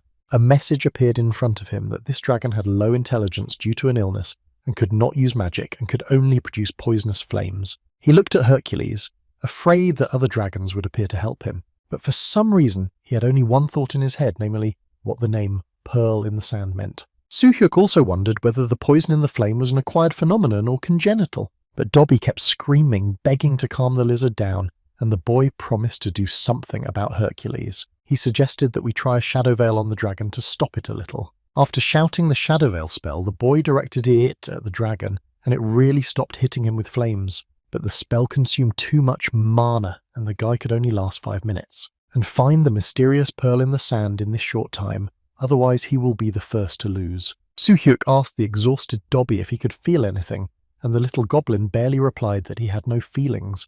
Meanwhile, Hercules was lying on the ground, seemingly asleep, and Soo-hyuk was quietly explaining that he didn't have the strength to turn over this sand. He asked Dobby to dig up the damned sand and started digging himself. The goblin was digging the sand like a madman, realizing that the dragon's rest time was too short. The guy was also tired of these excavations and wondered what this pearl meant. He turned his gaze to Hercules and wondered if this pearl was the dragon. He thought he was close to solving this problem. The monster's head looked quite strange and seemed to glow from the inside. According to legend, there was a King Chow Chow of the 3 Kingdoms who once called a doctor to cure him of his illness. The doctor's name was Huo Tao, who was also called the Divine Doctor. He made a diagnosis, but in order to cure him, he had to split the skull of Cao, who, suspecting something was wrong, destroyed it. Su Hyuk looked at the lightning in his hand and at the dragon's head and began to suspect the same solution. And he remembered that the essence of lightning would not do much harm to those whom he had chosen as an ally. And so this method will be the safest. The boy rushed to the sleeping dragon. He struck him with his lightning directly in the head and activated the magic. The dragon woke up and roared loudly in pain. It started flying hysterically, covered in green light. And finally a message appeared that the secret mission was completed and the black dragon Hercules' illness was cured, and therefore the Dresden Sarkad. What will be on the 14th floor will be friendly to Su Hyuk. Hercules gave off a poisonous flame, and in a moment the terrible Hercules became peaceful and began to caress the boy like a kitten. Su Hyuk laughed and climbed up on his belly and began to pet him like a puppy, and the dragon squeaked with pleasure. At that moment something fell out of his head and glowed with purple light, and then it turned into an earring and was attached to Su Hyuk's ear. It was the scaled mark of the black dragon Hercules, and it allowed you to contact Hercules and increase resistance and magic. Su Hyuk asked Hercules if he was really giving the mark to him, and the dragon laughed out loud. The boy stroked his new friend for a long time, reading the message that the 11th and 12th floors were successfully completed and more than 11,000 points were earned. Su Hyuk said goodbye to Herkest and wished them to meet in the future, and the dragon replied laughing that he would be glad to see him again. Su Hyuk and Dobby moved to the waiting room where the tapestry saw a new bed for him, and he ran to him with such joy that Su Hyuk barely managed to catch him, hinting that he needed to wash first. But Dobby started screaming that he was the cleanest in the world, but his owner could use a bath, and he approached the new door that appeared in their room, which was a new training space. Su Hyuk wondered what was behind them, and the boy opened them with a gasp of delight. And at that moment, Hee-jong got in touch to ask if the 11th and 12th floors were connected. Su Hyuk confirmed this and asked if it was true that the 13th floor was the floor where two people moved together. Hee-jong confirmed this, and the guy asked why he couldn't bring other team members with him. But my friend explained that this is not the level where all team members can be together, because it will be more effective to earn points only together. There were more than 11 hours left before entering the 13th floor. Hee-jong said the guy hadn't rested enough, but the rest of the team rested more because of Su Hyuk's achievements. At this point, Dobby came out of the shower, washed to the point of squeaking, and like a sleepy robot went to his new crib and fell asleep sweetly. And after a while, when both of them had rested, they were standing in the new training room with their weapon. There were 5 hours left before the entrance to the next floor. Su Hyuk looked at the goblin and recalled how he had once said that he knew a little about swords. He rushed at Dobby and shouted that he would check it out right now. The goblin became resolute, brandishing his sword, and shouted back that they would do just that. He swung his sword in the air and slashed it right in front of the guy, who barely bounced back. He began to attack him so fiercely that Su Hyuk admitted that his opponent was fighting quite well. Dobby raised his eyebrows and attacked him again and again like a little warrior, that Su Hyuk barely escaped from him, and exclaimed that this fight would be enough, and he was satisfied with the result. The little goblin suddenly stopped, his eyes filled with tears, and he sobbed that he was really so weak. Su Hyuk laughed and reassured him, explaining that he would always be stronger than him. The boy came closer to him and asked if there was anyone stronger than Dobby among his peers, and Dobby answered that he was not considered small and was quite a strong goblin. This creature amused the guy, and he hinted that there was a new floor ahead and that they both had a lot of work to do. Su Hyuk saw a message asking him to register his partner for the 13th floor, and he entered Hee-jong's name, and he completed its registration. In a moment, he and Hee-jong were standing in the middle of a strange forest of large, colourful insects that were scurrying all over the place. Throughout the forest, there were places to hide from the attacks of insects whose behaviour would change every half hour. The message said that for the first 30 minutes the insects would be neutral and divided into 2 types, and that only 4 hours were given to complete the floor. The first type of insect was called the fire insect, which had the power of fire and paralysing poison, and when bitten, caused the place to burn. The second type of insect was called the ice insect, and the place it bit was frozen with ice. Su Hyuk, Dobby and Hee-jong carefully examined the insects, which were quite large and buzzed loudly. Suddenly, Dobby shouted at the boy that if he failed to complete this task, the end would come, and asked him to be careful. The guy pretended to listen to him very attentively, while thinking that after the training this kid became more confident. And to play along, Dobby said that he was right to say that he would have to be treated in such a way. Finally, Hee-jong broke into their conversation and explained that on this floor, they had to go straight and defeat the queen, and it was a fairly simple mission for them, but the distance is really a bit long, so you have to hurry and defeat the queen while destroying insects to earn points. The guy smiled and asked Dobby if he was ready to do the task, and the kid went ahead with determination. He started calling everyone to follow him like a real little warrior. That Soo-hyuk started shouting that he had no right to run faster than him. At that moment, a message appeared that there were only 3.5 hours left to exterminate the insects. Finally, all three of them stopped, out of breath, and Hee-jong said in surprise that something was wrong. And she asked Soo-hyuk if he had found the neutral insect the system said he had. The guy said that he felt like he had missed something, and his instincts also told him so. And looking closely, I noticed a red insect not far away. He rushed toward her, using his lightning power. Soo-hyuk grabbed the red insect and squeezed it tightly in his palm. Hee-jong looked at him in surprise and asked why he had caught her. And the guy explained that he felt that it was the one he had to catch, but he did not understand why. The girl thought about it because the insect looked like an ordinary firefly. Soo-hyuk looked at his prey and asked his friend if he should destroy it. For some reason, Hee-jong answered that she had to, and the guy looked at her in surprise. But she reminded us that we had to destroy all the key insects to get the treasured key, and that this key might be inside the insect. The guy quietly replied that he understood everything, and, apologizing to the insect, crushed it, and indeed a key appeared in his palm. All three of them looked at him in surprise, and Soo-hyuk asked him what it meant. Suddenly, Hee-jong burst into flames of anger, and shouted that these assholes were posting information in the chat room. She screamed so loudly that Soo-hyuk and Dobby jumped in fear, and the boy timidly asked what she meant. Dobby, meanwhile, reminded them that there was little time left and they wanted to talk. And the girl instantly stopped talking and calmed down, because there was a message that now there would be insects that would start attacking the conquerors. Soo-hyuk looked ahead because a swarm of locust-like insects was flying at them. Hee-jong interrupted my gastronomic thoughts by reminding me of unfinished business. The guy came to his senses and decided to use a different tactic this time. Recalling all his previous techniques in the last battle with the Tootles, he closed his eyes for a moment and opened them and quietly said to himself that this time he would succeed because the dormant blood in his body that senses insects was activated at that moment. Suddenly Hee-jong asked me not to make his lightning any weaker, and the guy decided to listen to her and increase his intensity. He activated his lightning bolt in his hands and launched it screaming ahead of him. The lightning really struck every insect, and the goal was achieved. All three of them started running fast, and Hee-jong told Dobby to hold his breath in this coloured fog. Dobby asked what she meant, and Hee-jong explained that it was poison. Soo-hyuk asked if he understood correctly that he needed to take a deep breath, for which he received a kick from his friend and only blinked his eyes, not realising what he had received. Annoyed, Hee-jong shouted that Soo-hyuk should inhale more to increase his resistance to poisons. And every time you pass through the coloured fog, take a deep breath. The guy gasped for air and started coughing. His eyes went dark and his head was dizzy. He said that it felt like smoking 20 cigarettes at once and felt that he was missing something again. He looked closely at the red and blue insects and suddenly asked why there was only one queen. He also thought it was strange that only 2 people were needed to clear the entrance to this damn floor. And while he was thinking, Dobby started to chop insects with his little sword.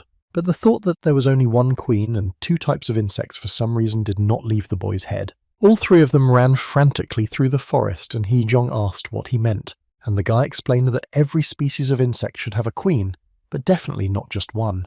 The girl thought for a moment because it sounded plausible and asked Soo-hyuk if it might be related to what had been discussed in the community earlier. She added that she believes that Soo-hyuk is right, that there are most likely 2 queens. She began to mentally scold herself for not thinking of it sooner. All 3 of them were making their way through the dense forest, and Hee-jong asked what they should do now. And Soo-hyuk suggested that she and Dobby go the other way and destroy the queen, while he would go the other way. Hee-jong agreed, and Dobby happily thanked him for his trust. The guy stopped and added that he thought he would definitely meet a second queen on his way. Hee-jong promised to act in accordance with her 6th sense. Soo-hyuk stopped and came closer to her and handed the key to the insect, and shouting that they would see each other later, he ran to the left side. After a while, a message appeared that the insect queen was destroyed, and now the insects would attack the conquerors. The guy realised that Hee-jong had already completed her task and hurried forward.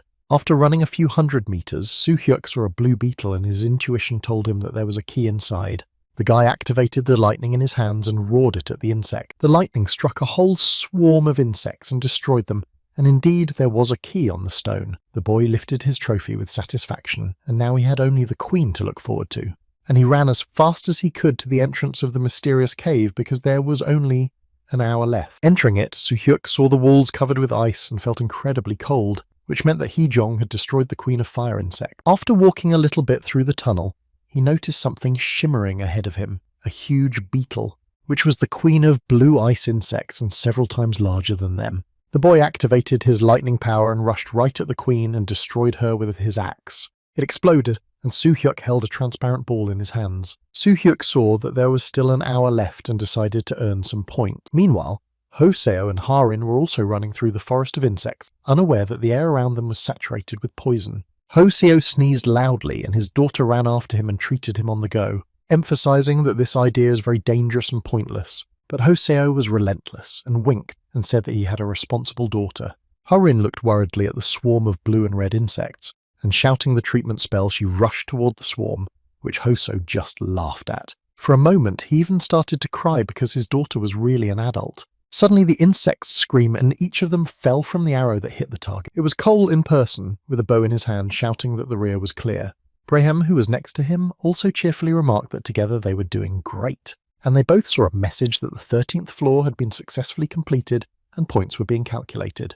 Hoseo and her daughter saw the same message, as did Suhyuk, who in a shund, together with Dobby, was already standing in the middle of the recreation room where they were given 10 hours. Suhyuk turned to Dobby and asked if he had a good time with Hee-jong, and the boy began to tell him with delight how he had chopped colourful beetles. Laughing, the boy sent the dirty kid to bathe. I opened my status window and started reading my performance indicators. Now he has increased endurance to fire, to poison, to cold, and even increased rebellious blood. He thought about what happened to the blood and decided that it must have happened by accident. Meanwhile, Hee-jong came over and asked if he was checking the status window. The guy replied that he was, to which Hee-jong said that he had to go to the training room. She explained that new features for the training room were being added to the waiting room on the 14th floor and that they needed to be checked out immediately. Suhyuk sighed because he was going to go swimming, but he went and opened the door to the training room, and he was surrounded by messages that there were 2 changes, and since the guy is in the first place of the leaders, the level of the training room is being updated to a higher rank. Suhyuk carefully looked around the room. Everything was the same as always, and he asked the girl why nothing had changed. But Jong cryptically replied that she wouldn't tell him anything because he had to wait for the 14th floor. The guy sighed in frustration and muttered that nothing in this system is easy. Suddenly, the renovation of the training room began and it was covered with a green mesh. The upgrade was in full swing and Suhyuk whispered with satisfaction that now he could make it even bigger. In addition, all his abilities began to rise even higher, and the guy decided to make a simulation of a battle like the enemy he met on the 11th floor. He was warned that he could die even in this room and that he should be careful. His axe glowed and Suhyuk wondered for a moment if this meant that if he was not properly equipped he might be destroyed, and he asked Hee-jong if it was true that combat training could end in destruction. The girl explained that it was not an illusion. The opponents in the training were actually real, and not all the conquerors went up to the same floor because they are divided into districts and usually there are more than a dozen bosses on one floor. The guy could not believe his ears that all his opponents could really be in the training room. Hee-jong added that in addition to all this, the training room recreates conditions that resemble a real situation. The guy thanked us for the information and decided to try to practice and then get in touch with Hee-jong again. He clearly realized that even if he had defeated his opponents, he should not let his guard down, and he began to think about who he would like to meet again. But he remembered the foot and mouth disease of the reptile from the 11th floor, and instantly the reptilian appeared in front of him, but for some reason it was dark, which meant that the lizard could not use the shadow curtain. The guy decided to test this theory and shouted the shadow curtain spell and rushed at the lizard with a weapon. He swung his axe with a bold swing and cut the reptile in half, and he thought it was too easy this time. Suhyuk decided to leave the room because he wanted to ask Hee-jong about the latest discovery, the transparent core. Returning to the waiting room, he asked Hee-jong what he should do with the core he had obtained from the destruction of the Ice Queen, and he was told that this was the Queen's core, which contained her poison, and that excessive consumption of it could lead to hypothermia and death. The guy froze at this information and stood silently looking at the cannonball as if it were a dead man. However, Hee-jong said it was not that dangerous. She offered to give him her kernel so that he could eat it with his own. Suhyuk asked her if she was confused, not understanding why she had to eat 2, but Hee-jong asked why such a modest reward for the 13th floor was just a core. The guy was also interested in this question because the tests were not small. Hee-jong explained that to get the best effect you need to eat 2 kernels at the same time, and it will work by mutual action, and that's why they were divided into red and blue insects. Another orange core instantly appeared in front of the boy, and Suhyuk thanked him for such a generous gift. He quickly shoved both kernels into his mouth at the same time and swallowed them, gaining resistance to poisons and increased strength and endurance. In a second, Suhyuk found himself on the 14th floor of the trials of the defensive battle of the Drina River, where all the conquerors are participating in the Sobor region where half the continent has already surrendered, and the surviving Soborno residents are preparing for the last battle. A defensive line was built around the Drina River and had to be defended in 12 hours. Suhyuk was looking around gloomily when suddenly the sky was filled with dragons, and a huge army stood across the river. reptilians armed with spears who were the opponents of Soo-hyuk's unit. Behind the detachment was a huge army of Sobornists led by a blonde woman on horseback who suddenly shouted that reinforcements had arrived and that the Night Witches would arrive in 5 hours. And until that moment, everyone needs to hold on. It was Monica Cottrell, commander of the eastern region of the Daejeon Empire and commander-in-chief of the river's defense line. The girl had a black bandage over one eye and was warily shouting to all the troops to move to the front line of the Drina River. A gong sounded, and Soo-hyuk quietly said that the Imperial Army had more troops than expected. And then he looked at the reptilians and added that there were probably 7 times more of them than warriors. Hee-jong sighed, adding that it would be a tough test, and Cole explained that there were only 100,000 warriors and 300,000 reptilians. And there are much fewer reptiles, because initially there were about 1 million of them, Harin explained. Meanwhile, the crowd of soldiers began to buzz in Monica's direction to explain to everyone how to fight. Soo-hyuk noticed that all the soldiers looked very confused and decided to fix the situation. He shouted that his name was Kwang Soo-hyuk and that the soldiers should not panic because they had to gather. The soldiers were quiet and the guy kept shouting that the main task was to pull themselves together and survive and climb to the 15th floor together. The crowd cheered and Soo-hyuk continued to order the soldiers to stand in the vanguard and step forward, and everyone else should stand in the rear behind. Those who are involved in close combat should go forward and the rest go immediately back. He was joined by Hee-jong, who also began to shout for the priests and archers not to get lost in the crowd and to control the entire front line. Mages must keep their distance and be careful. And someone in the crowd recognized her and shouted that she was the goddess Ha-hee-jong, and the soldiers roared, and they began to pass on her words to each other, that everyone should be placed in different specializations. Their opponents were reptilian soldiers with strong bodies and no fatigue. They could also move underwater and produce poison. The river was only 1.5 kilometers wide, where the reptilians stood ready to attack. Suddenly Callan's name was heard on the other side and echoed. All the reptiles shouted in one voice to Kalene and loudly galloped, and a minute later waded across the river. Dobby got so used to the role of a warrior that he started shouting at Soo-hyuk when he was about to attack. But the guy replied that it was not yet time to watch the reptiles go into the water one by one. And at that moment, Cole and the other archers launched arrows in their direction, and the reptiles responded with their own shots. And Soo-hyuk finally commanded the army to fire, supported by Monica, who also shouted fire.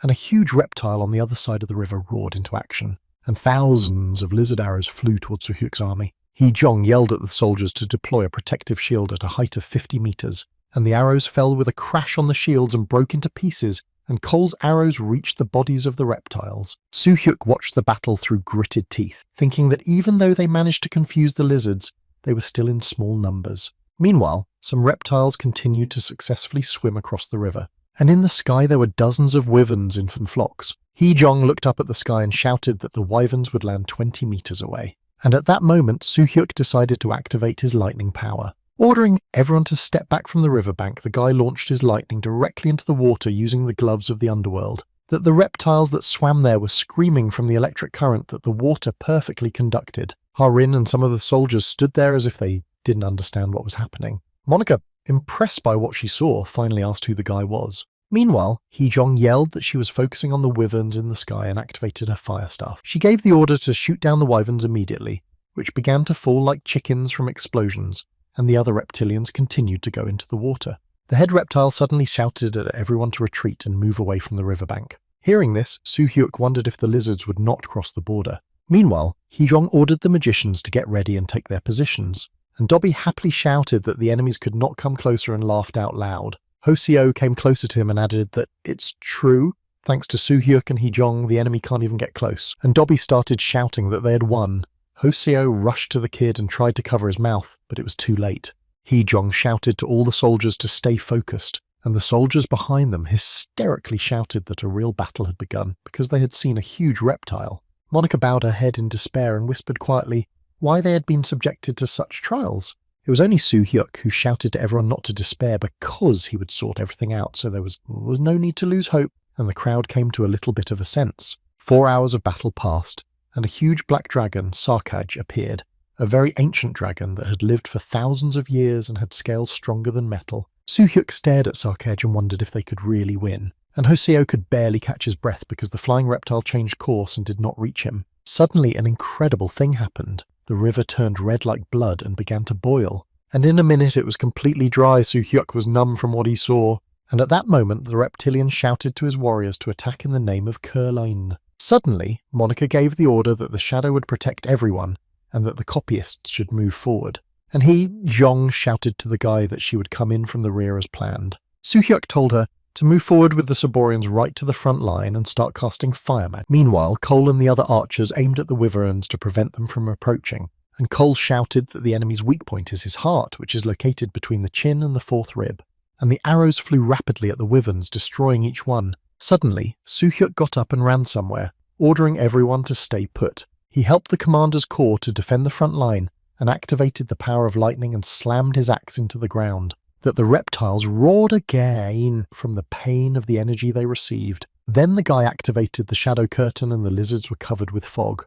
There were 7 hours left when suddenly night witches on brooms appeared in the sky, crazy women as if from fairy tales.